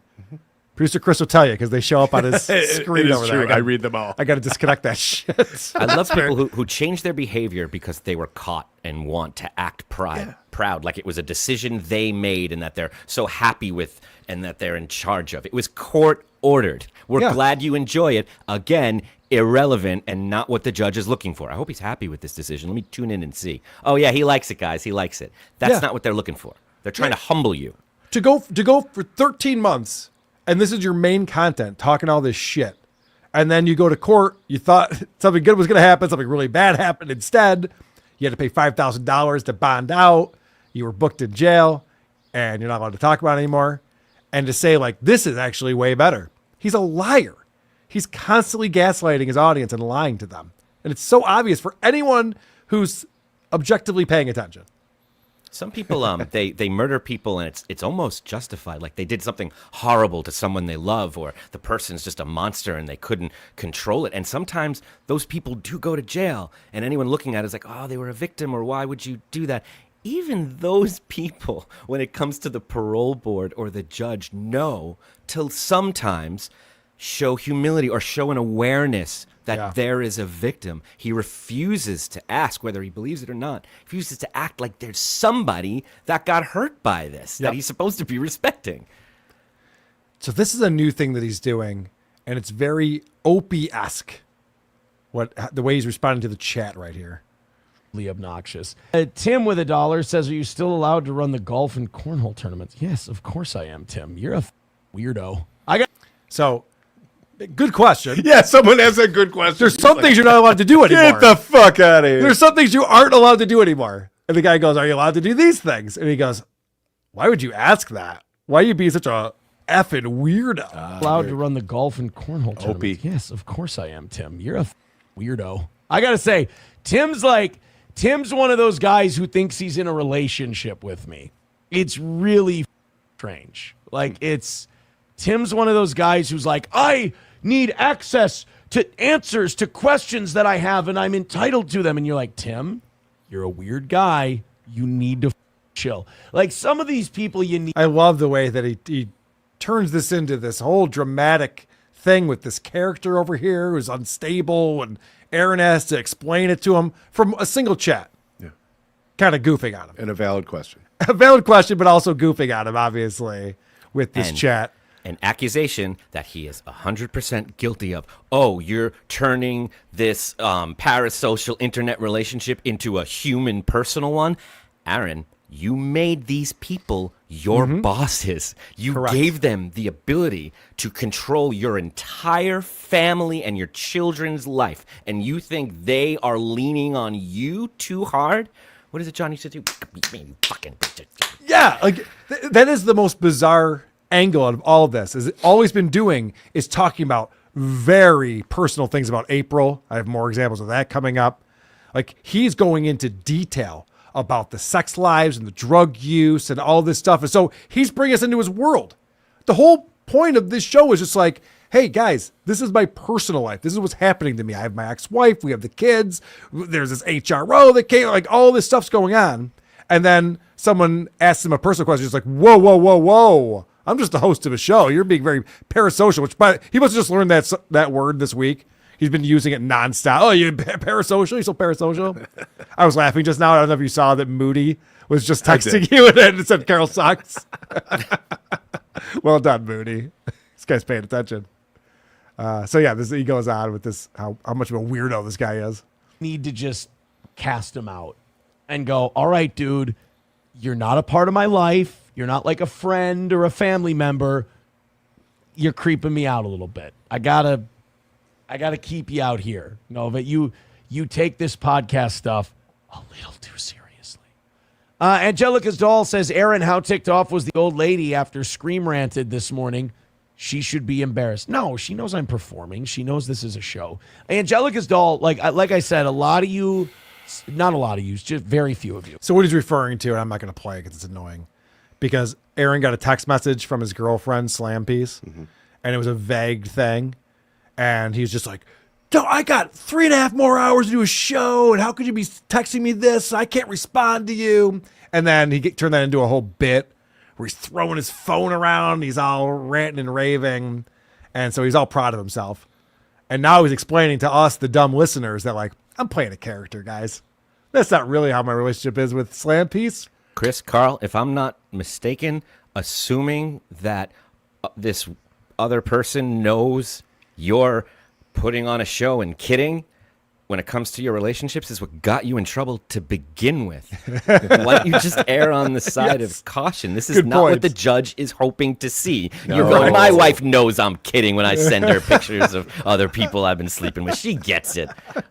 It's the show. It's showtime, Aaron. When I was eating jizz. Whole Character. Whole different guy. Some of you get a little too close and you act like you know me, or that we're like family members, or that this is me all the time.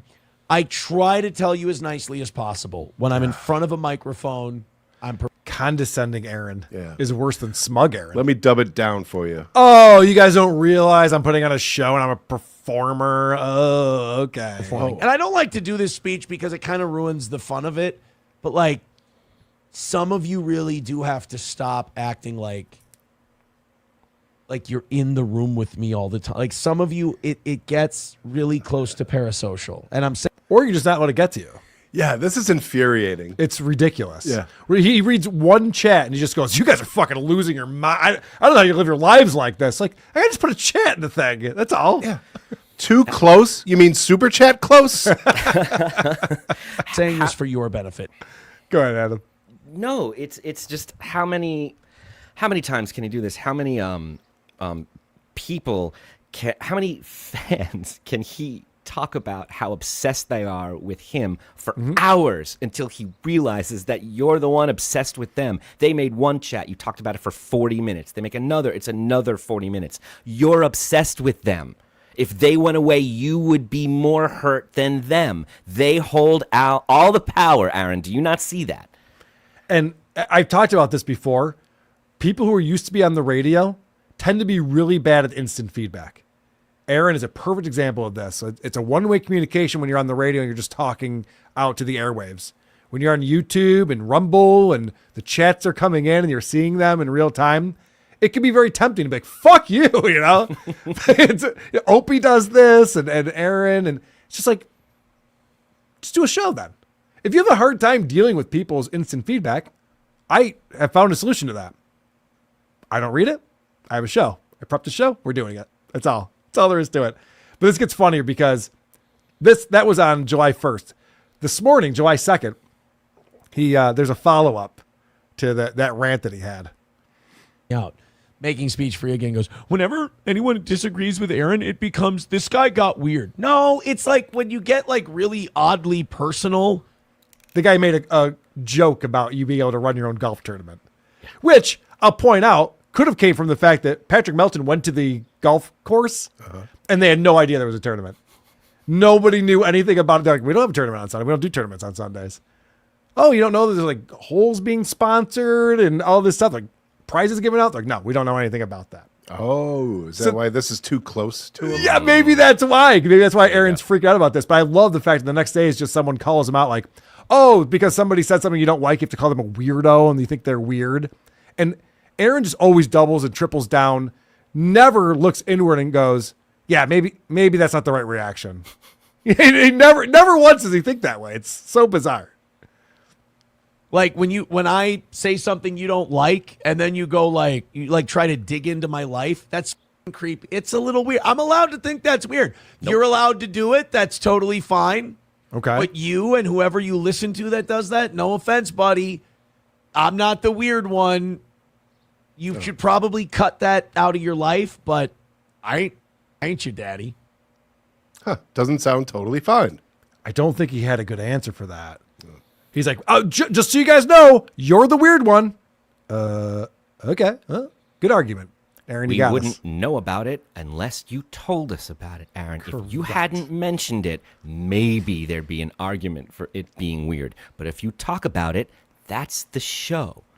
That would be like imagine, I used to listen to Howard Stern all the time. I never talk about this, but I was a big Howard Stern fan. I think Adam knows about Howard Stern as well. Could you imagine if Howard comes on the show, someone calls up about Beth's kittens, and Howard's like, I'm not talking about the kittens anymore. Why are you bringing this up? You're being fucking weird. A little creepy. It's a little creepy. You're talking about the kittens, me? even though it's all over Beth's Instagram. Howard's complaining about it on every episode. There's cats everywhere, and the fact that like, yeah, you put it out there. We know about this stuff, so we're asking you about it. You nuts? Not to that point, Howard would never allow a caller to come in to ask about anything personal these days. He's pretty much turned into Aaron, or Aaron's turned into him. I'm not sure which. He knows if he breathes something on the air, if he makes a sound, it'll be written in a transcript. Someone will comment on it. He's aware of that. He doesn't talk about things he doesn't want being brought up. Maybe, just maybe, you could try that. What you said before, Carl, was so brilliant because these people that are living in denial, we enjoy it, but we never think it's going to go as far as to like being behind bars, having lost your wife and your money and your career and access, and they're still going, yep, I'd do it all again, just like this. Yeah. Stay the course. Obviously, Aaron. stay the course. Obviously, I'm winning. Yep. This is like when Charlie Sheen was going around talking about his crack addiction. It's just like, yeah, I'm the fucking best, right? By winning. I win here and I win there. It's like, no. We're all telling you you're fucking up, idiots. Mm-hmm. It's amazing to watch. And then they always come around. They just go, yeah, you know what? I probably can't just like smoke crack the rest of my life. You guys are actually right about this. Most of them come around. Some of them come around. This is a special case. One more clip from Aaron, and thank you, Stalin19, for pulling these because this show was getting harder and harder to watch. But he's talking some shit about April, so he's learned a lot, this man. Not allowed to talk about his ex-wife, Ashley. Not allowed to talk about Kayla. Both of those things are because of court orders. But April, well, we can talk shit about her. Made it. And then my dad talks to me and he goes, yeah, then your second wife, some trophy wife, that second one was. Oh, no, he was saying like your second wife's supposed to be your trophy wife. I don't remember who we were talking about. And he goes, some trophy wife you had. And I'm like, Jesus. He's like, well, I'm sorry. He goes, you marry someone who's built like a teenage boy. And I'm like, and then he hits the applause. Whoa. This is a man who put his wife in a bikini to show her off to the internet. And now he's calling her out for having a body like a teenage boy. Strange flex. Yeah. Like you married April. We didn't. He thinks he's dunking on them. He thinks this doesn't reflect on him. Like you asked her to be the mother to your children. Yes. This is the blind spot that we love to watch. Yes. Right. I thought that Aaron not being able to talk about the court case anymore would make him disinteresting. Nope, he can't help himself. He cannot. He's retarded. This is crazy. Dad was not a fan. Yeah, they disowned you. I mean, this is the other thing that Aaron doesn't talk about, but you know he's talked about it enough that I know this for a fact. Is that when he married April, his parents were like, you're making a mistake," and he went, "Fuck you," and they disowned him. And so he didn't have a relationship with his parents while he was married to April. And now he's going, I mean, we all knew all along. You're going to marry this teenage boy? I'm gay, Dad, all right? Just get over it. Dad was not a fan. I found out that the kids would tell Grandma and Grandpa stuff that they didn't feel comfortable telling me. Okay. This right here is such a douchey thing to do. And really just an awful thing to do to your family, to your immediate family. Listen to what he's saying here, because he's revealing something and nothing at the same time. Found out that the kids would tell Grandma and Grandpa stuff that they didn't feel comfortable telling me about their stepmom. I feel bad about that, but hey, got it fixed, right? What did... That's, again, another Opieism right there. I know some serious shit. If you knew what I knew, oh my God, it's so terrible. All right, moving on. Oh, just let our imaginations run wild now? Because you're saying that your kids told your parents that April sucked, but you just wanted to throw that out there just to let us know. Like that may or may not be true. Probably isn't. Who knows? I just really wanted to let... Sorry, the last thing he said, I thought that was so terrible, and I didn't think it could get worse. But what he just confessed, thinking it's a diss on somebody else, is that his kids were not comfortable coming to him telling them that they felt unsafe. No and shit. bragging about it. That's what I heard. You know how shitty April was, is that my kids wouldn't even tell me how horrible she was. Like, okay, you married her and they won't tell you. Got it fixed. And he's Like, it's forgivable. It can happen. We all get lost. But to brag about it on the internet, do you not know what the judge is looking for, Aaron? It's not this. It's the opposite of this. Yeah, this man, and he's been through a lot. Don't get me wrong. If I'd been through what he's been through for the last 18 months, I don't know that I'd be doing this right now. Probably it'd be too much. So I'm not saying that it's an easy thing that he's doing, but goddamn is he handling it all wrong. Mm-hmm. You're not a piece of shit like this. Well, right. So how would you arrive at this? Correct. I'm an abortion guy, as we all know. So this wouldn't happen to me. You got other things going on. You got to be. Jackie Osei. Jackie said, first marriage you marry for love. Second one you marry for money. Third one is for comfort. This is very interesting. Do the women get a say in any of this, or you're just picking them and claiming them? Do they get to weigh in at all? Or? Oh, no. This is amazing. So Aaron is a 38-year-old man. He's already twice divorced.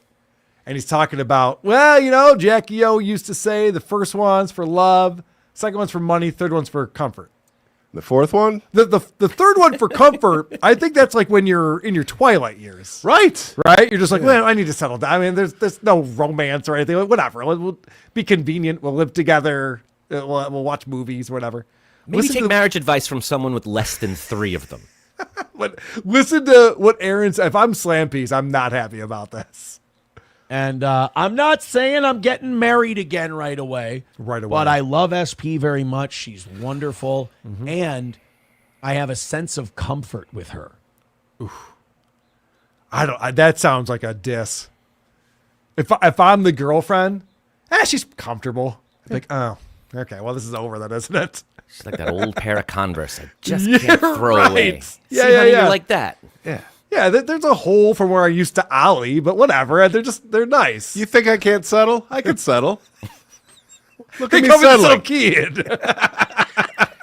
So, SP, why are you marrying Aaron? Well, he's comfortable around me. Yeah. Listen That's to all this. I ever wanted from my He life. elaborates on this, too. This is crazy. That I don't like.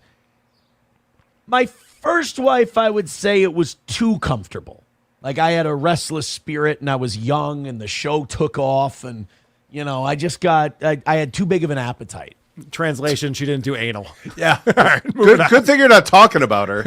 Yeah, that's right. That's supposed to be talking about Ashley and all, but okay. Idiot. The second one, I was never comfortable. I was never calm. She was kind of a whirling dervish. So I was the comfort was never there. No, it's a good thing you introduced her to Nick and cocaine. And the internet. I'm sure that, and then introduced the internet to Court her. system. So that all worked out well for you, fucking idiot. Cops. Jesus Christ, he has like all these things happen to him. He's insane. Like getting married is kind of a big step. I've done it once. I'll use my imagination. Kind of a big decision to make and just be like, I got married a few times, but I mean, you never know what's going to happen. Fucking idiot. It's gambling. But with this one now, one, I'm such a retard. With this one now, the love is there, the affection is there, the attraction's there, but more importantly, the comfort is there. More importantly, is an important part of that statement. Like, I don't feel like I constantly need to be doing shit. I like doing shit. I love going out and doing shit. My current girlfriend, like an old blanket. Yeah. It's just comforting. It's warm. I know it's there. There's just no romance in this relationship at all. It's gone. I'm sure that's what his kids were looking for. Just someone daddy's comfortable around. But like sometimes she doesn't, and that's okay. Or like sometimes we just want to chill and we want to hang out, and that's nice and it's comfortable and I feel relaxed. I'm at peace. I can rest. Which is Sometimes I'm positive I'm not going to get laid, so I don't have to find out where my blue chew's at. I don't give a shit. Doesn't matter. Yeah, it's off the table, so I can relax. Right. In case you're curious, this is what a relaxed man looks like. Yeah, right. Worry-free. Fucking constantly emoting. It's a new feeling to me. And all right, I think that's enough of that. He's insane. I love it. Aaron, never change, buddy. Oh, I texted Aaron. I didn't talk about this on the show. Nope. I texted Aaron the other day because producer Chris and I were at the Tigers-Twins game on Sunday night. And so I know that Aaron's a big Twins fan, being from Minnesota and all. So I sent him a text. And I said, yeah. No. It was Go Tigers with a little smiley face or an LOL or whatever it was, and a photo of our view of the field. I didn't hear back. You didn't want to have fun with that with me. Disappointing. He was in his comfort zone. He's probably all comfortable wrapped up with the chick he doesn't fuck anymore. With the old blanket. All right, we still have Opie to get to and Tom Myers on Who Are These Broadcasters and Ron the Waiter. Oh my gosh, we have so much to get to. But first, people are here. They're watching. They're supporting. They're participating in the show. Supertip.gg/WATP, including John's ear mites. There's a glasses wearing, coat toting, club footed, goofy looking man on town. There's a smile talking, funny walking dude around. There's Jenny Jingles and she sees him walking, looking him up and down. By Ween. That is a Ween song. Thank you. We don't have to sing it just because it was said. We're not 12 country golden classics, 12 golden country classics. Yeah, that's not us. Great record. Love their Stewie country felt. record. We don't sing it. We don't do it. You know why. That's called a pressed ham, Carl. Pressed ham.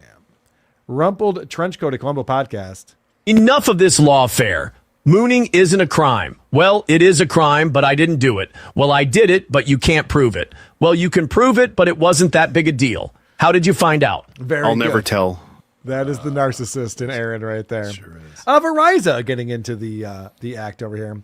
To be fair to Chrissy, I feel like I focus too much on my comments about her appearance and not the ones about her getting fired from Compound Media because her show sucked and her total lack of talent.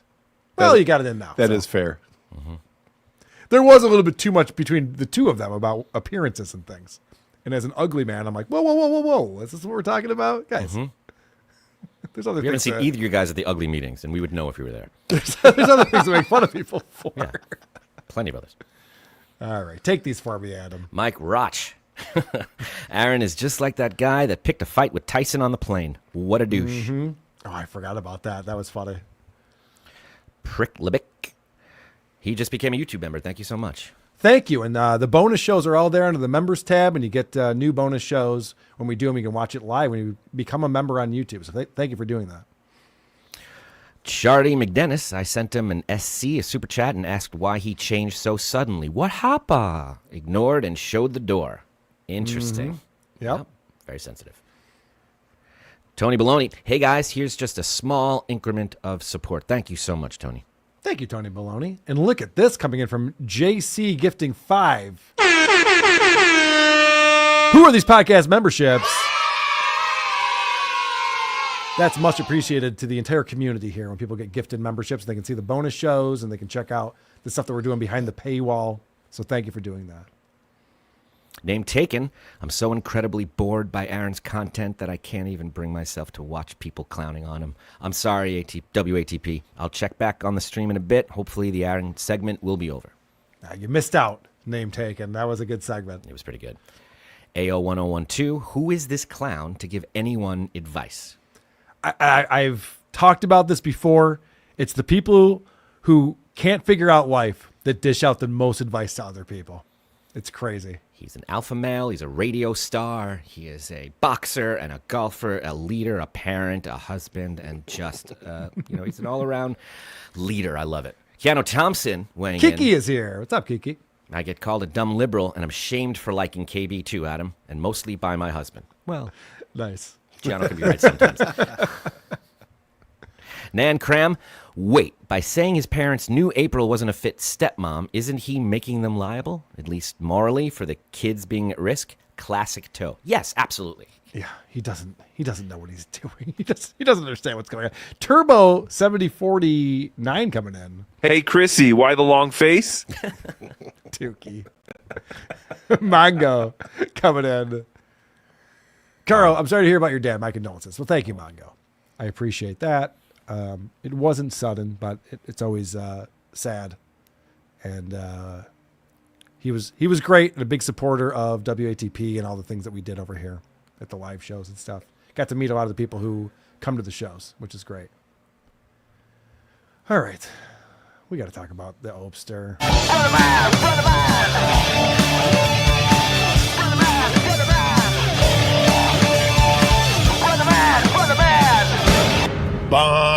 bum, bum, bum, bum, bum.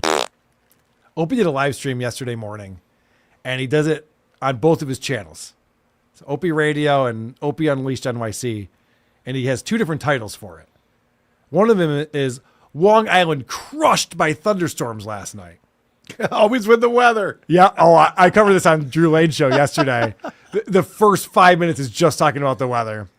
And then the other one is, why do all billionaires suck? So he's doing a little A/B testing, trying to figure out what people are interested in. Up in their penthouses with their views of the Manhattan skyline. How do those people live with themselves? Yeah, what is their problem? No, they kept making money? Yeah. So wait, they became multimillionaires and they just kept making money until they became billionaires? That's how you do it. You're supposed to get they fired. Don't fix their own air conditioners like me. It's incredible. So I played the clips on Drew Lane's show yesterday, but Opie starts off the show talking about how Fred was supposed to come over and fix the AC unit, and Fred never showed up. The dampers. And yeah, and he says Fred never called, never texted, just didn't show up. And so we were speculating about this, like, oh, he's not even working with an HVAC company.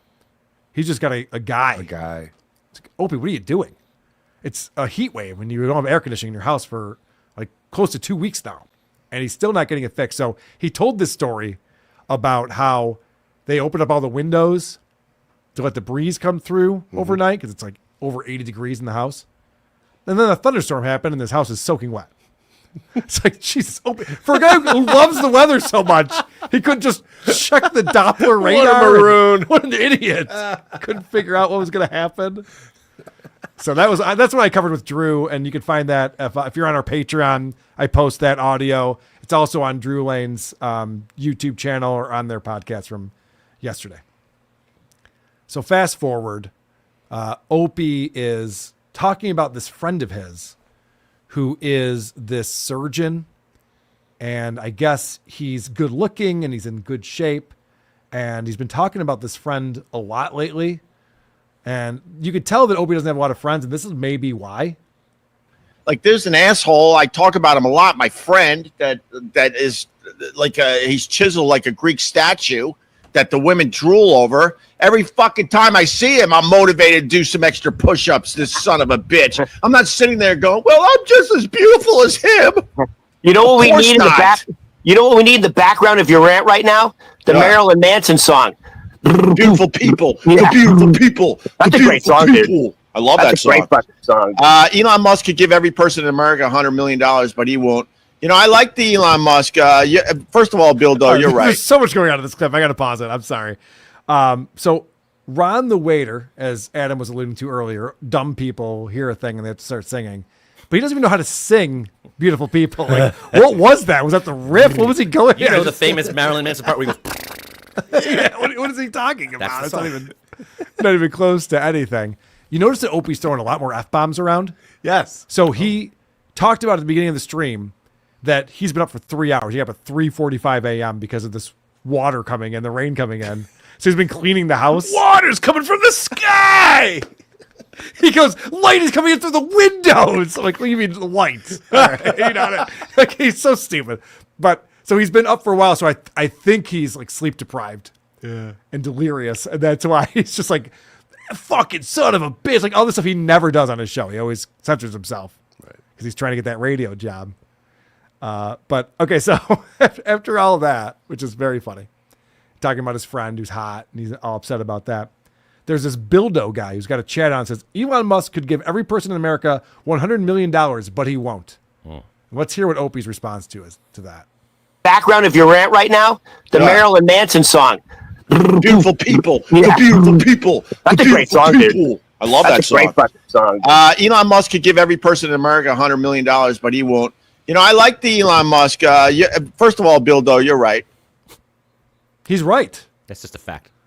Well, I did a little math, a little back of the envelope math on this one. And if Elon Musk gave every American $100 million, that would equate to $33 quadrillion. That is what Elon Musk has. That's 15 zeros. Mm-hmm. It's 33 and then 15 zeros for that amount of money. And I love these people who are just like, oh my gosh, these billionaires could just give their money to everyone else and everything would be great. It would actually cause total economic collapse. there'd be hyperinflation and the end of all productivity. Yeah. Oh, I can afford a house. Would you want to build my house? No, I also have $100 million, asshole. Oh, shit. That sucks. That's how the economy works. But these dummies, and Opie's one of them, just like, why don't you share some of your money with us? Well, I don't know that taxing billionaires more money would cause an economic collapse, but I do know that the more we look at Ron, the more I realize I need a complete makeover. I can't. You don't want to turn into this? I didn't say taxing billionaires. Where did you get that in your head, Adam? Well, you know, you don't want to come to the defense of billionaires. No, I'm just saying making everyone wealthy in this country would destroy it. Sure, if money meant nothing. Hyperinflation. Right. Sure. It wouldn't mean the dollar more. The dollar reserve would the reserve currency would go I'm away. trying so hard to relate to Opie and find some kind of gap to just make him normal and not think that he has murdered his family and is drunk every night and opening this stream to like block out what he's done. That's going to be the craziest storyline. That's where WATP makes the next level. Where they're pulling the clip of Adam saying that, and they're like, and 5 months before this, Opie had murdered his entire family. How did Adam know? Yes. Oh, you might get investigated. I would love them to ask me. I mean, prove to me they're there. Go ahead. Just give me the slightest bit of evidence that we could find. As a forensic internet guy, I dare them to find that they're alive. I'm sure they're alive. They're just not with him anymore. All right. It's the only explanation for all of this. Didn't want to go that far. I get your... Well, no, I saw that someone in the chat's named Chris Benoit. Chris Benoit. Yeah. I saw where this was going. Yeah, good point. So we're still talking about this chat that's on here about how Elon Musk would just make everyone wealthy. And Opie's in and out of censoring himself, which is very annoying when you see this. Oh, you know what? Shit, before I do that. So I played that clip of him talking about his friend, the surgeon, who's handsome. On the 29th of June, this Haste Freely, who sends me in notes about Opie, is very excited about it, put together a little supercut of him talking about his friend. Opie is very excited to have a friend. My friend is swimming. This is my friend. Literally my friend. He's my friend. We're just friends. Here's my friend. Like, here's the guy. Here's my friend. But yeah, that's my friend. All right. All right. So that's just from one episode of Opie's show where he's very excited to have a friend. This is him censoring himself. Can you imagine what he could do with the what he could how he could help the world with his money if he chose to? It would be unfucking believable. But with that point, to be fair, Elon Musk is tweeting like a mother effer about this stupid bill. He's like, he's basically saying it's gonna fucking destroy America, you idiots. He's been tweeting like a mother effer. He's been saying it's gonna fucking destroy this country. Which one are we doing there, Opie? We'll pick a lane. Get some sleep. Yeah, he's definitely not on his game on here. I love how Opie and Brendan Schaub and Bryan Callen don't know that to the people to Ron and to Chin or Chen, they are billionaires. You guys are on a whole other level. So when you talk about how slighted you feel about those above you, it makes you seem extremely unsympathetic. Opie won't share $5 with a busker. Oh my God. And he's complaining that, Elon could be doing more to help people out. Mm-hmm. You don't think you could be doing more to help people out? All right. They were the star of your show and the thumbnail. You didn't ask their approval or pay them. Okay. So what I'm about to show you, there's a perfect setup for this. Because we're going to learn how Ron lives. Has anyone seen this yet? Okay. Good. I'm looking forward to this. Ron's going to give us a little tour of his apartment here. Oh, jeez. Wow. All right, Ron. All right. Ron gives us tours. All right, we're gonna do a little tour. Are you using a walker? Why are you walking weird? The wood paneling again. That's just annoying. Oh shit! My video disconnected. I'm not seeing it. Yep. Hold on. I did figure he lived in just a black open void, though. It's like Superman 2. They're in It actually made sense for a second. Yeah. All right, let me get this back up on screen. Every now and again, this disconnects. I gotta switch over to EV Mux like all the cool kids are doing. Get up in StreamYard. We'll do it soon. All right, we're gonna do a little tour.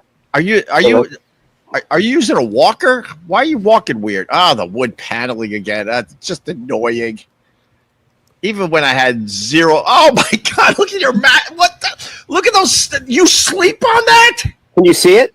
Of course I can. This is my bed, dude. Look how it goes in like this. Dude, my bed's turned into a hammock, and this is my pillow.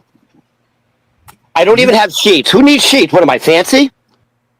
Why is he doing this? Yeah, why is he doing this? I think he wants to bring value to Opie's show. So he's like, I'll humiliate myself. Yes. You know, that's what he was doing at Gebhardt's when he's out there singing Fiddler on the Roof and showing the sore on his foot. Mission accomplished. Yep. Yeah, and Opie was about to say, even when I had $0, I didn't. Yeah. And they went, holy shit. Yeah. Couldn't believe what he was seeing. And wood paneling isn't all that bad. Nah, wood paneling's always the joke. It's disgusting. I don't know how they live like that. What about Naughty Pine, though? It's pretty nice. Anyway, not the point. So Opie sees how disgusting this is.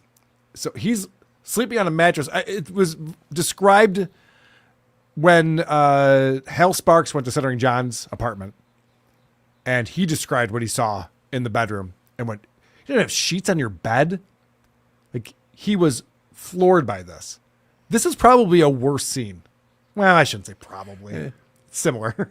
Similar. There are dirt. It is grimy. It is dirty. There are stains all over this mattress. And there's no sheets. And the pillow he showed us was like a throw pillow that's been used for decades. Yeah. It's not great. And Opie's a multimillionaire, so I'm sure he'll figure out a way to help him out. Look, this is how I live. Beautiful. Ron, I'm next time I see you, I'm going to bring you a couple pillows. Can you bring the pillows home on the subway? At the very least, you need pillows on your goddamn bed, Ron. I should probably get like a new blanket too. Look, it's all fucking coming apart. Oh my God. Look at this. Just fucking, I'm like an animal. I'm like a wild animal. Should we collect super chats for a pair of sheets and a couple pillows? Opie decides, I'll just ask for super chats. Opie, you're from your Hamptons beach house home instead of the Upper West Side Manhattan apartment that you live in. And your idea to help out this guy who's struggling big time is to get super chats? You sound like an out-of-touch billionaire. He really does, doesn't he? You know, forget the $100 million every American. What if, like, you just gave, I don't know, $5,000 to Ron to buy a new mattress? Yeah, he's asking about the subway. Just Amazon him some fucking shit. Yeah. Well, so Ron explains why he's sleeping the way that he is. Oh. I really do need a new mattress. They're so expensive. Who can afford a mattress? I'm trying to think if I have one. I'm not even joking. I'm trying. I might have to buy you a mattress. Ron goes, who can afford a mattress? Every single person I know. Yeah. Literally. Every person I know can afford a mattress.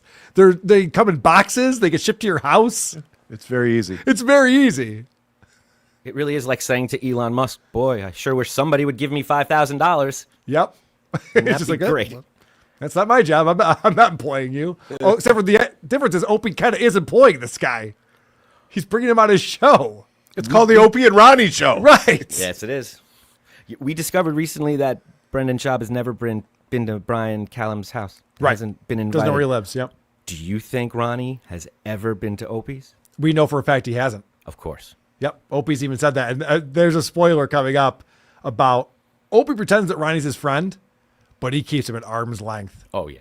As we're going to see. I got to tell you, and I don't want anyone getting any ideas, Annie, but if I saw, Adam, that you were sleeping on a mattress like that, I would send you a mattress. I would, whatever you need, I would certainly take. I'm like, no co-host of mine. His first instinct was amazing. He was like, I wonder if I have an old mattress. Yeah. Dude. So that's typical. You're going to make him come to you and pick up an old mattress and drive it to Staten Island. You're such a dick. You don't think it's easier to just Amazon it? I guess when you have no money. Yeah, I mean, we were talking about that with Drew on WATP this past weekend, but then again, when I was on his show yesterday, where he's like, you know, Opie has no liquidity. He's cash poor. There's no money coming in. All his money is tied up in his real estate and, you know, whatever else he has. And that's why he's so miserable. He's living in an area where everyone else has money. They're making money. They have money to spend. They're going out to nice restaurants. They're doing fun things. That's the whole reason to live in Manhattan. There's so much cool shit to do when you have money. When you don't, it sucks. Yep.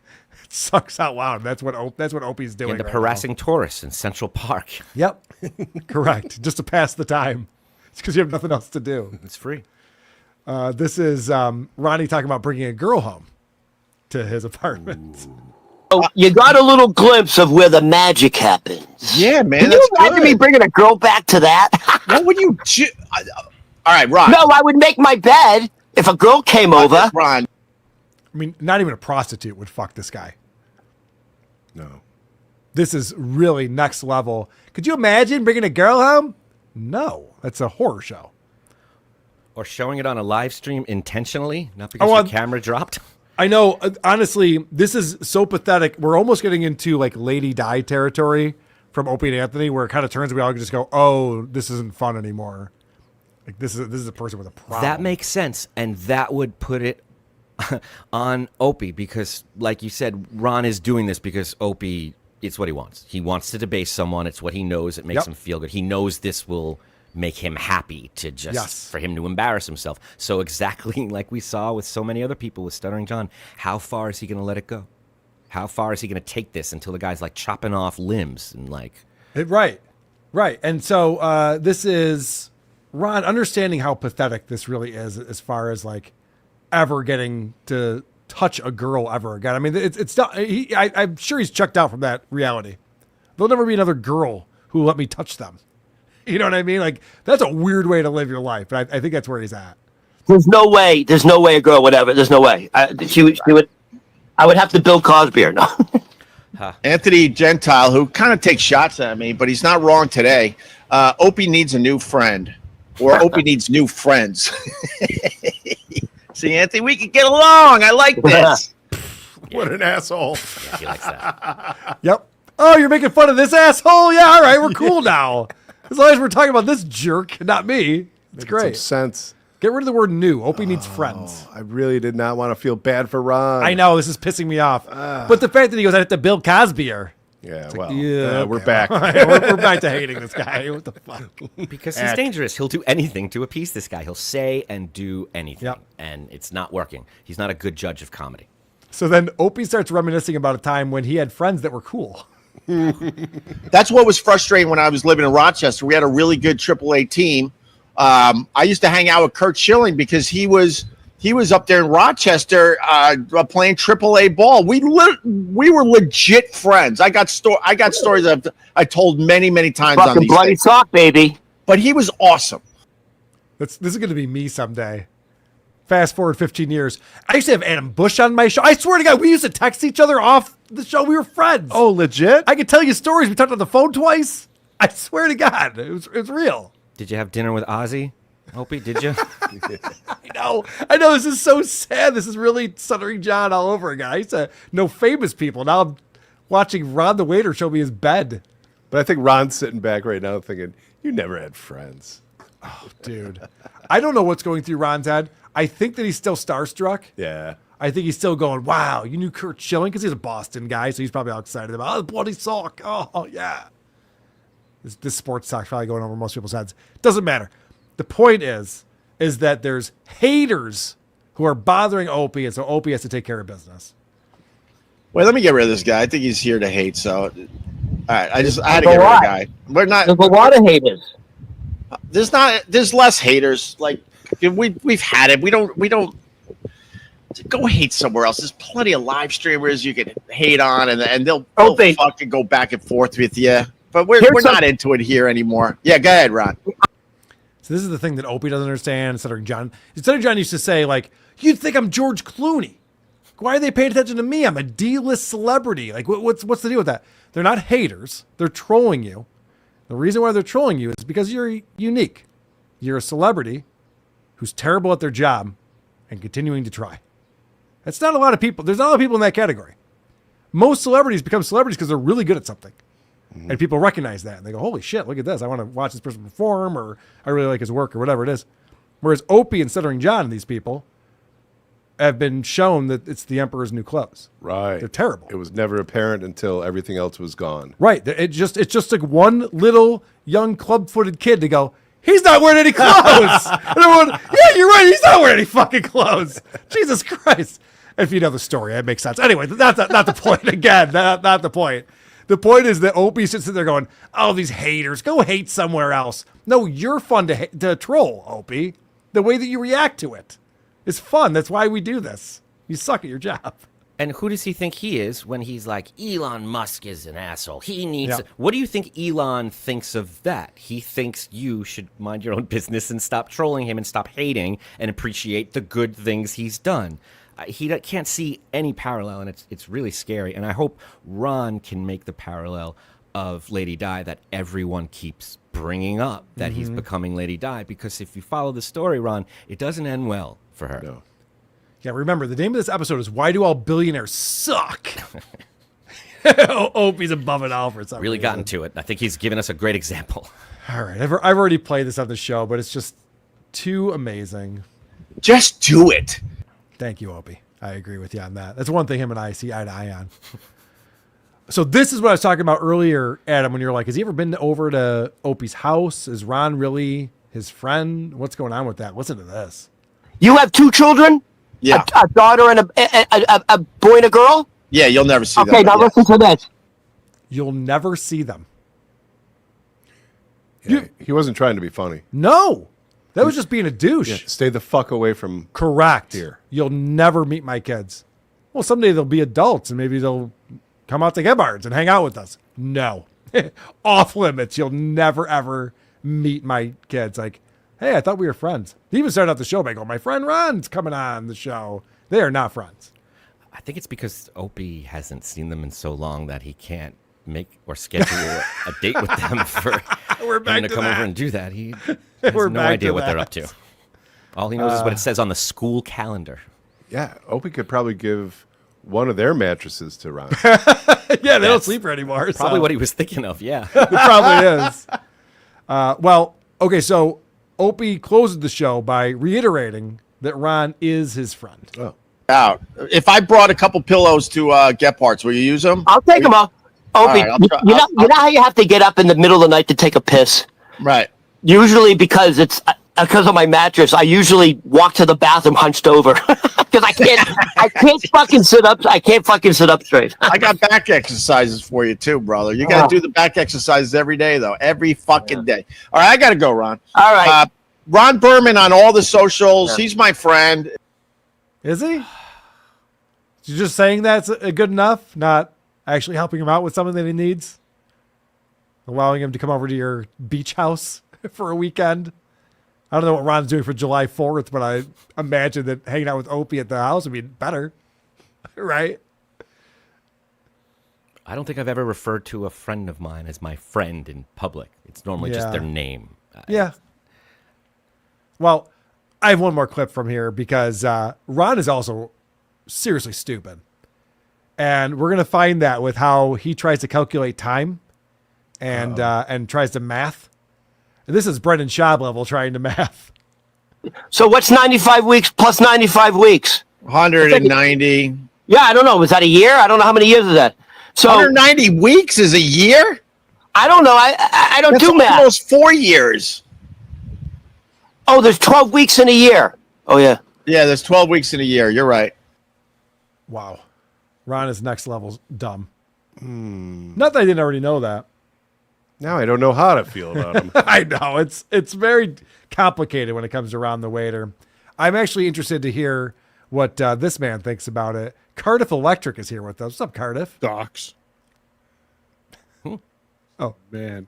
I was actually waiting for Opie to ask Ron if he knew a good AC guy. Right. I'm surprised he did. He still hasn't gotten his AC fixed. Because of fucking Fred. Cardiff, what's your take on Ron the Waiter? Should we be feeling bad for this man at this point, or? You know, it's funny when the show that you brought is stand-up comedy. Yeah. To the show, I was very pissed at you because I had been watching that stuff for about a week and a half. I'm like, I think we need to start talking about Ron the Waiter, and then you beat me to it. Now I'm glad you beat me to it. Oh, yeah. So you're starting to feel bad for him, is Yeah. what you're telling me. Yeah. All right. Well, we still have Christian Blatt's got some splaining to do because he had Tom Myers on Who Are These Broadcasters 100th episode yesterday, and we're going to address that. We have a game coming up that Carter's put together for us, and I was telling Chris before we started that you cheated. I scrubbed. I know you cheated. I scrubbed to make I sure can that there still was. make the video private. I didn't see the answer. I just scrubbed to make sure there were No. multiple choice questions because you fucked me, Potato. Yeah. I know, but as soon as you get to the point in the video where the game comes in, I can make the video private, and then you'll never see it. Yeah, of course. You I'll can get fuck you with me. again. You can fuck with me all you want.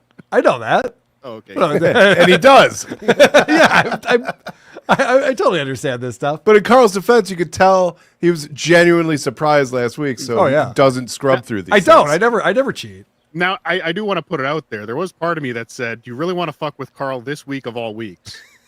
And I said it would be wrong for me not to. Okay, fair enough. It was very funny. Like Mark Fellhauer has never been on the show. I shouldn't say that. He's been on our live shows in Detroit. But he's never been like on a normal show in the studio. So I'm like, we're gonna play a game, Mark. This is great. You'll understand it. He's got it all figured out. And then we just watch a video. He's like, this game sucks. We're all good friends. It's all good. It's all good. If you want to be our friends, go to supertip.gg/WATP, participate in the show, and Turbo 7049 is doing that. Spelling of hay was deliberate because she's a horse-faced cunt. All right. Let's play on words. It's getting crazy over here. Ghost Crusaders TV. I prefer real vaginas over hamburger meat. Just saying. Also, I've jacked it to old horse gums a bunch of times. Frank sent me her nudes when they were dating. Who wants them? Venmo, Cash App, PayPal. He might as well start selling nudes. Why not? KFT coming in. I am not allowed to talk about Nick and Carla, but here is a picture of her cans. Your boy did good, right, Carl? Also, what's the worst thing you can call a black man? Neighbor. Stewie Felt coming in. Liberalism Manifest, a millionaire complaining about a billionaire that struggles to figure out how to help a guy that's probably less than $30,000. Yeah. Probably. Definitely. It's overpriced. Edward Karachi coming in.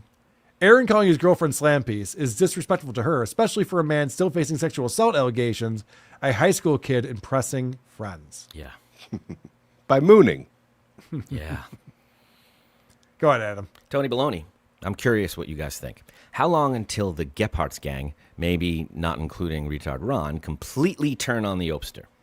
I appreciate you bringing that up because it seemed like Matt, the last package we did, Matt's starting to be like, there's a little pushback. Little pushback going on.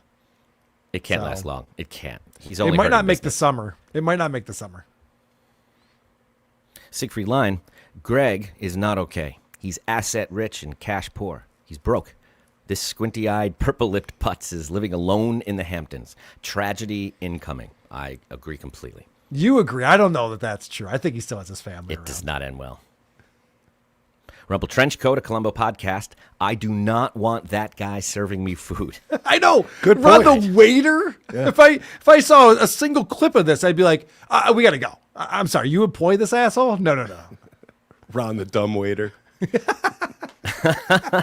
Why did we not think of that sooner? Buddy Hinton, Opie yelled at millionaire Kumia on live radio for not having visited his home. That's Ron right. can't afford a mattress, so Opie can't be bothered to invite him. Great point, buddy. I can't believe I didn't think of that. Where that was one of the big sticking points. We're not even friends. He's never been over my house. He hasn't met my kids. Like, yeah, that's what you're doing to Ron right now. Was he yelling at Jim or That was to Anthony. I was yelling at Jim the same thing. Probably. I think he did it to both at different times, yeah. Probably. JC, Dr. Cosby did what white men did. He just not caught. Not sure. You didn't stick the landing there, so it's a little confusing. Well, I think he's saying white people get away with drugging and raping people. Oh, yeah, okay, that's true. Every day. Chris Subdivision's Baldessano. Carl, looking forward to meeting you at the Content House. Oh, yes, Chris. That's going to be a great time, buddy. Looking forward to that. If you're in the New York area, it's just a quick little drive over to where we're going to be in the Catskills, WTPLive.com for tickets. And chatters definitely don't make it awkward for Carl after what we watched. Don't do that. Name taken. Opie saying Ron will never see his kids. Is that possible confirmation of a Chris Benoit situation? Yes, I believe it is. Oh, interesting. Oh, yeah. Did you say that during the time? I didn't put that together. Yeah, you're right. I mean, it's never the opposite. It's only you're never going to see them. You'll never see my kids. No one will. Yeah. Graham Wellington is a member for 11 months. Oh, good morning, Cardiff. Good morning. Jacob Ryan S. Adam, why didn't you confront B. Johnson for being a ISO? What was Brian Johnson convicted of? What was the crime that he went to prison for? He did his time. He spent 35 years in prison, and then he ended up in a bunch of Kevin Smith movies. Is that true? No. Okay, I didn't think so. J. Loiterer, Aaron is dumb. I think he thinks that because April hasn't filed a restraining order yet, he can just trash her without violating his terms of release. Of course. Yeah. He really is dumb. He's just like, Your Honor, I wasn't making fun of Kayla. I was calling out April for having a horrible body and the kids hating her and like all the shit he just said. Oh, about Mr. her. Imhold, I'm sorry. $50. During that episode was so fucking crazy. All right. You guys ready to get to the main course of this show? You know, it's no different than, a police officer running to the scene of a crime or a firefighter running into a burning building. It's what I do. So it was announced that who are these broadcasters? 100th episode yesterday with Christian Blatt and Eric Zane. We're going to have a very special guest. And I remember talking to Christian about this, like, no one knows who this is going to be. It's only between me, Eric, and this person. No one else knows. I go, I don't want it, man. Oh, did you know? I knew. I'm like, I don't. This fucking guy. I'm like, I don't want to know. I'm not the guy who peeks in the closet before Christmas. I want to be surprised. I'm excited about it. It's your 100th episode. I'm sure you get great cameos, and they did. Adam Busch was on there. Dr. Steve was on there. Hack Ride. Cardiff Electric was on. Wow. We played a special game. It was the game I have problems with, but other than that, it was star-studded. And so I'm like, yeah, that'll be great. And what he decided to do was bring on Tom Myers. Where did he come up with that idea to bring Tom Myers to WATP or B? That's such a novel, great, new, awesome idea. Was it OJ? Well, did OJ do that first? Hold on a second. Thank you, Adam. I see where you're going with this. But there's a difference between bringing on Tom Myers and interviewing him and asking him why he does a show that's garbage and what he's trying to accomplish and why he thinks that Chad's doing things well when Chad's fucking up his life every turn he makes. Mm-hmm. Rather than like bring on Tom Myers as like a guy, like, hey, we'll be on the panel and we'll just shoot the shit. This is Shuli Agar level stuff. Shuli did this when he brought Tom Myers on the show to make fun of Stuttering John. I go, Shuli, what are you doing with this? Are you retarded? I remember when DabbleCon happened. And we were talking about getting Helga and Lisa out to DabbleCon. And, I'm collaborating with Shuli on the show. He's like, you sure they're going to be good on WATP? I'm like, dummy, I'm not having them on WATP. We're going to let them do their own show. We're all going to laugh at them. Like, that's what you do. Like, you should know about Whack Packers. You're the Whack Pack Wrangler. I didn't understand this. And so I was like shocked that Shuli didn't get it. This is like Opie with Ron the Waiter. Like, are we clowning this guy or is he your co-host? I can't tell. Well, Christian obviously can't tell either because this is him bringing Tom Myers onto Who Are These Broadcasters on this fine channel that we're watching right now. And it is indeed time for our special guest. Ladies and gentlemen, if you are a fan of Saturday Night Live, particularly the Weekend Update segment, you'll enjoy spending some time with our next guest. Do give it up for Mr. Tom Myers. So obviously there was a little misdirect. Like we thought Dennis Miller was going to show up. The worst misdirect ever. Yeah, because Christian and Dennis Miller are acquaintances. I was going to say friends, but I'm not going to give them that. They're acquaintances. He used to work. Obviously, Christian was a producer on the Dennis Miller Zone. He was on the channel, or he was on the show. And so, he sets it up with like, Weekend Update, Saturday Night Live. And I was excited. I'm like, oh, that's cool. He's had Jackie the Joke Man on the show before. I can't get him on my show. So Christian's got some pull. He's got some connections. Like, oh, cool. Is Dennis Miller going to be on Who Are These Podcasts? And then it's fucking Tom Myers like, okay, good joke. And what you do with this, Christian, is you go, all right, thanks, Tom. Gone. That's it. You played up this thing. We have a special guest. You don't know who it's going to be. Carl doesn't even know. And then you show us Tom Myers, and you go, okay, that's enough. We get it. What did you do with the money? Nope. I From feel like Tom Myers versus the. What's that, Cardiff? I feel like we're watching Christian's performance evaluation. By the way, I was thinking that. As I was writing this down. I have much worse things to say to him in private. So just so you know. Just so you know, Christian, if you're here watching, that there's other notes that we will be Brace yourself. We will be discussing. I hope he can sense how pleased Eric Zane is. He's like, he could not care less. It means nothing to him. Nope, it means absolutely nothing. Tom Myers from Tom Myers versus the rest of the world. Tom, thank you so much for hanging out with Eric and I on our 100th episode. Well, thank you so much for the invite, and thank you so much for getting the name of my podcast correct. All right, so what I want to point out here is that Tom Myers this whole thing. Mm-hmm. Between Christian and Tom, neither of them can ever stop talking. So Christian brings Tom on, and then Tom can't just be like, hey, thanks for having me. Nope. So much for getting the name of my podcast correct. Therefore, being one of the 10% of people who've managed to get it correct, and also, thank you for surprising the hell out of me by saying, "Hey, Tom, would you like to make another appearance on the Who Are These Podcasts channel?" Once again, so nobody's more surprised than me. So I anticipate the chat blowing up right now. Well, yeah, I anticipate aneurysms being had all over the internet. So listen, nobody's more surprised than me. All right, They're so just soulless get the fuck out scum. of it. But don't even worry about that shit. Don't even worry about it, Tom. If you want to talk, to Tom, the lack of confidence with Tom Myers. He said the same thing 3 times in a row. Yep. No one's more surprised than me. All right, great. No, but hold on. I can't believe it. I'm so surprised. No one's more surprised than me. Shut the fuck up, Tom. Tom, are you done being surprised yet? Holy shit. But Eric Zane in the back just trying to give him advice. Yeah, don't look at the chat. Don't worry about He's trying to move it along. He knows he said the same thing 4 times. He's like, all right. All right, you're on the show. And no one wants to get off the show faster than Eric Zane. I love him. He's like, are we doing an extra long episode today? What's going on? What are we doing? Oh, all right. We're back. I'm going to go take my dog out to pee before he pees on the couch behind me. He hasn't blinked in a minute and a half. So Christian, they bring him on for politics too. And so Christian is going to set up a clip here. And only the way Christian can set up a clip. Tom Myers versus the rest of the world is a largely political conversation. So I thought it was a perfect fit to have you on for Who Are These Politics? And I do want to dive into it. And there are so many things from today that I haven't even scratched the surface of. There's the alligator Alcatraz, the one big beautiful bill may or may not pass the Senate. That's stuff for next week. We have to look back because that's the problem with doing a show once a week, Tom, is that sometimes you're dealing with stories that you're excited to get into, but everybody's moved on from them over the last week. But let's start off with Secretary of Defense Pete Hegseth crediting President Trump for the accomplishment of the military action in Iran.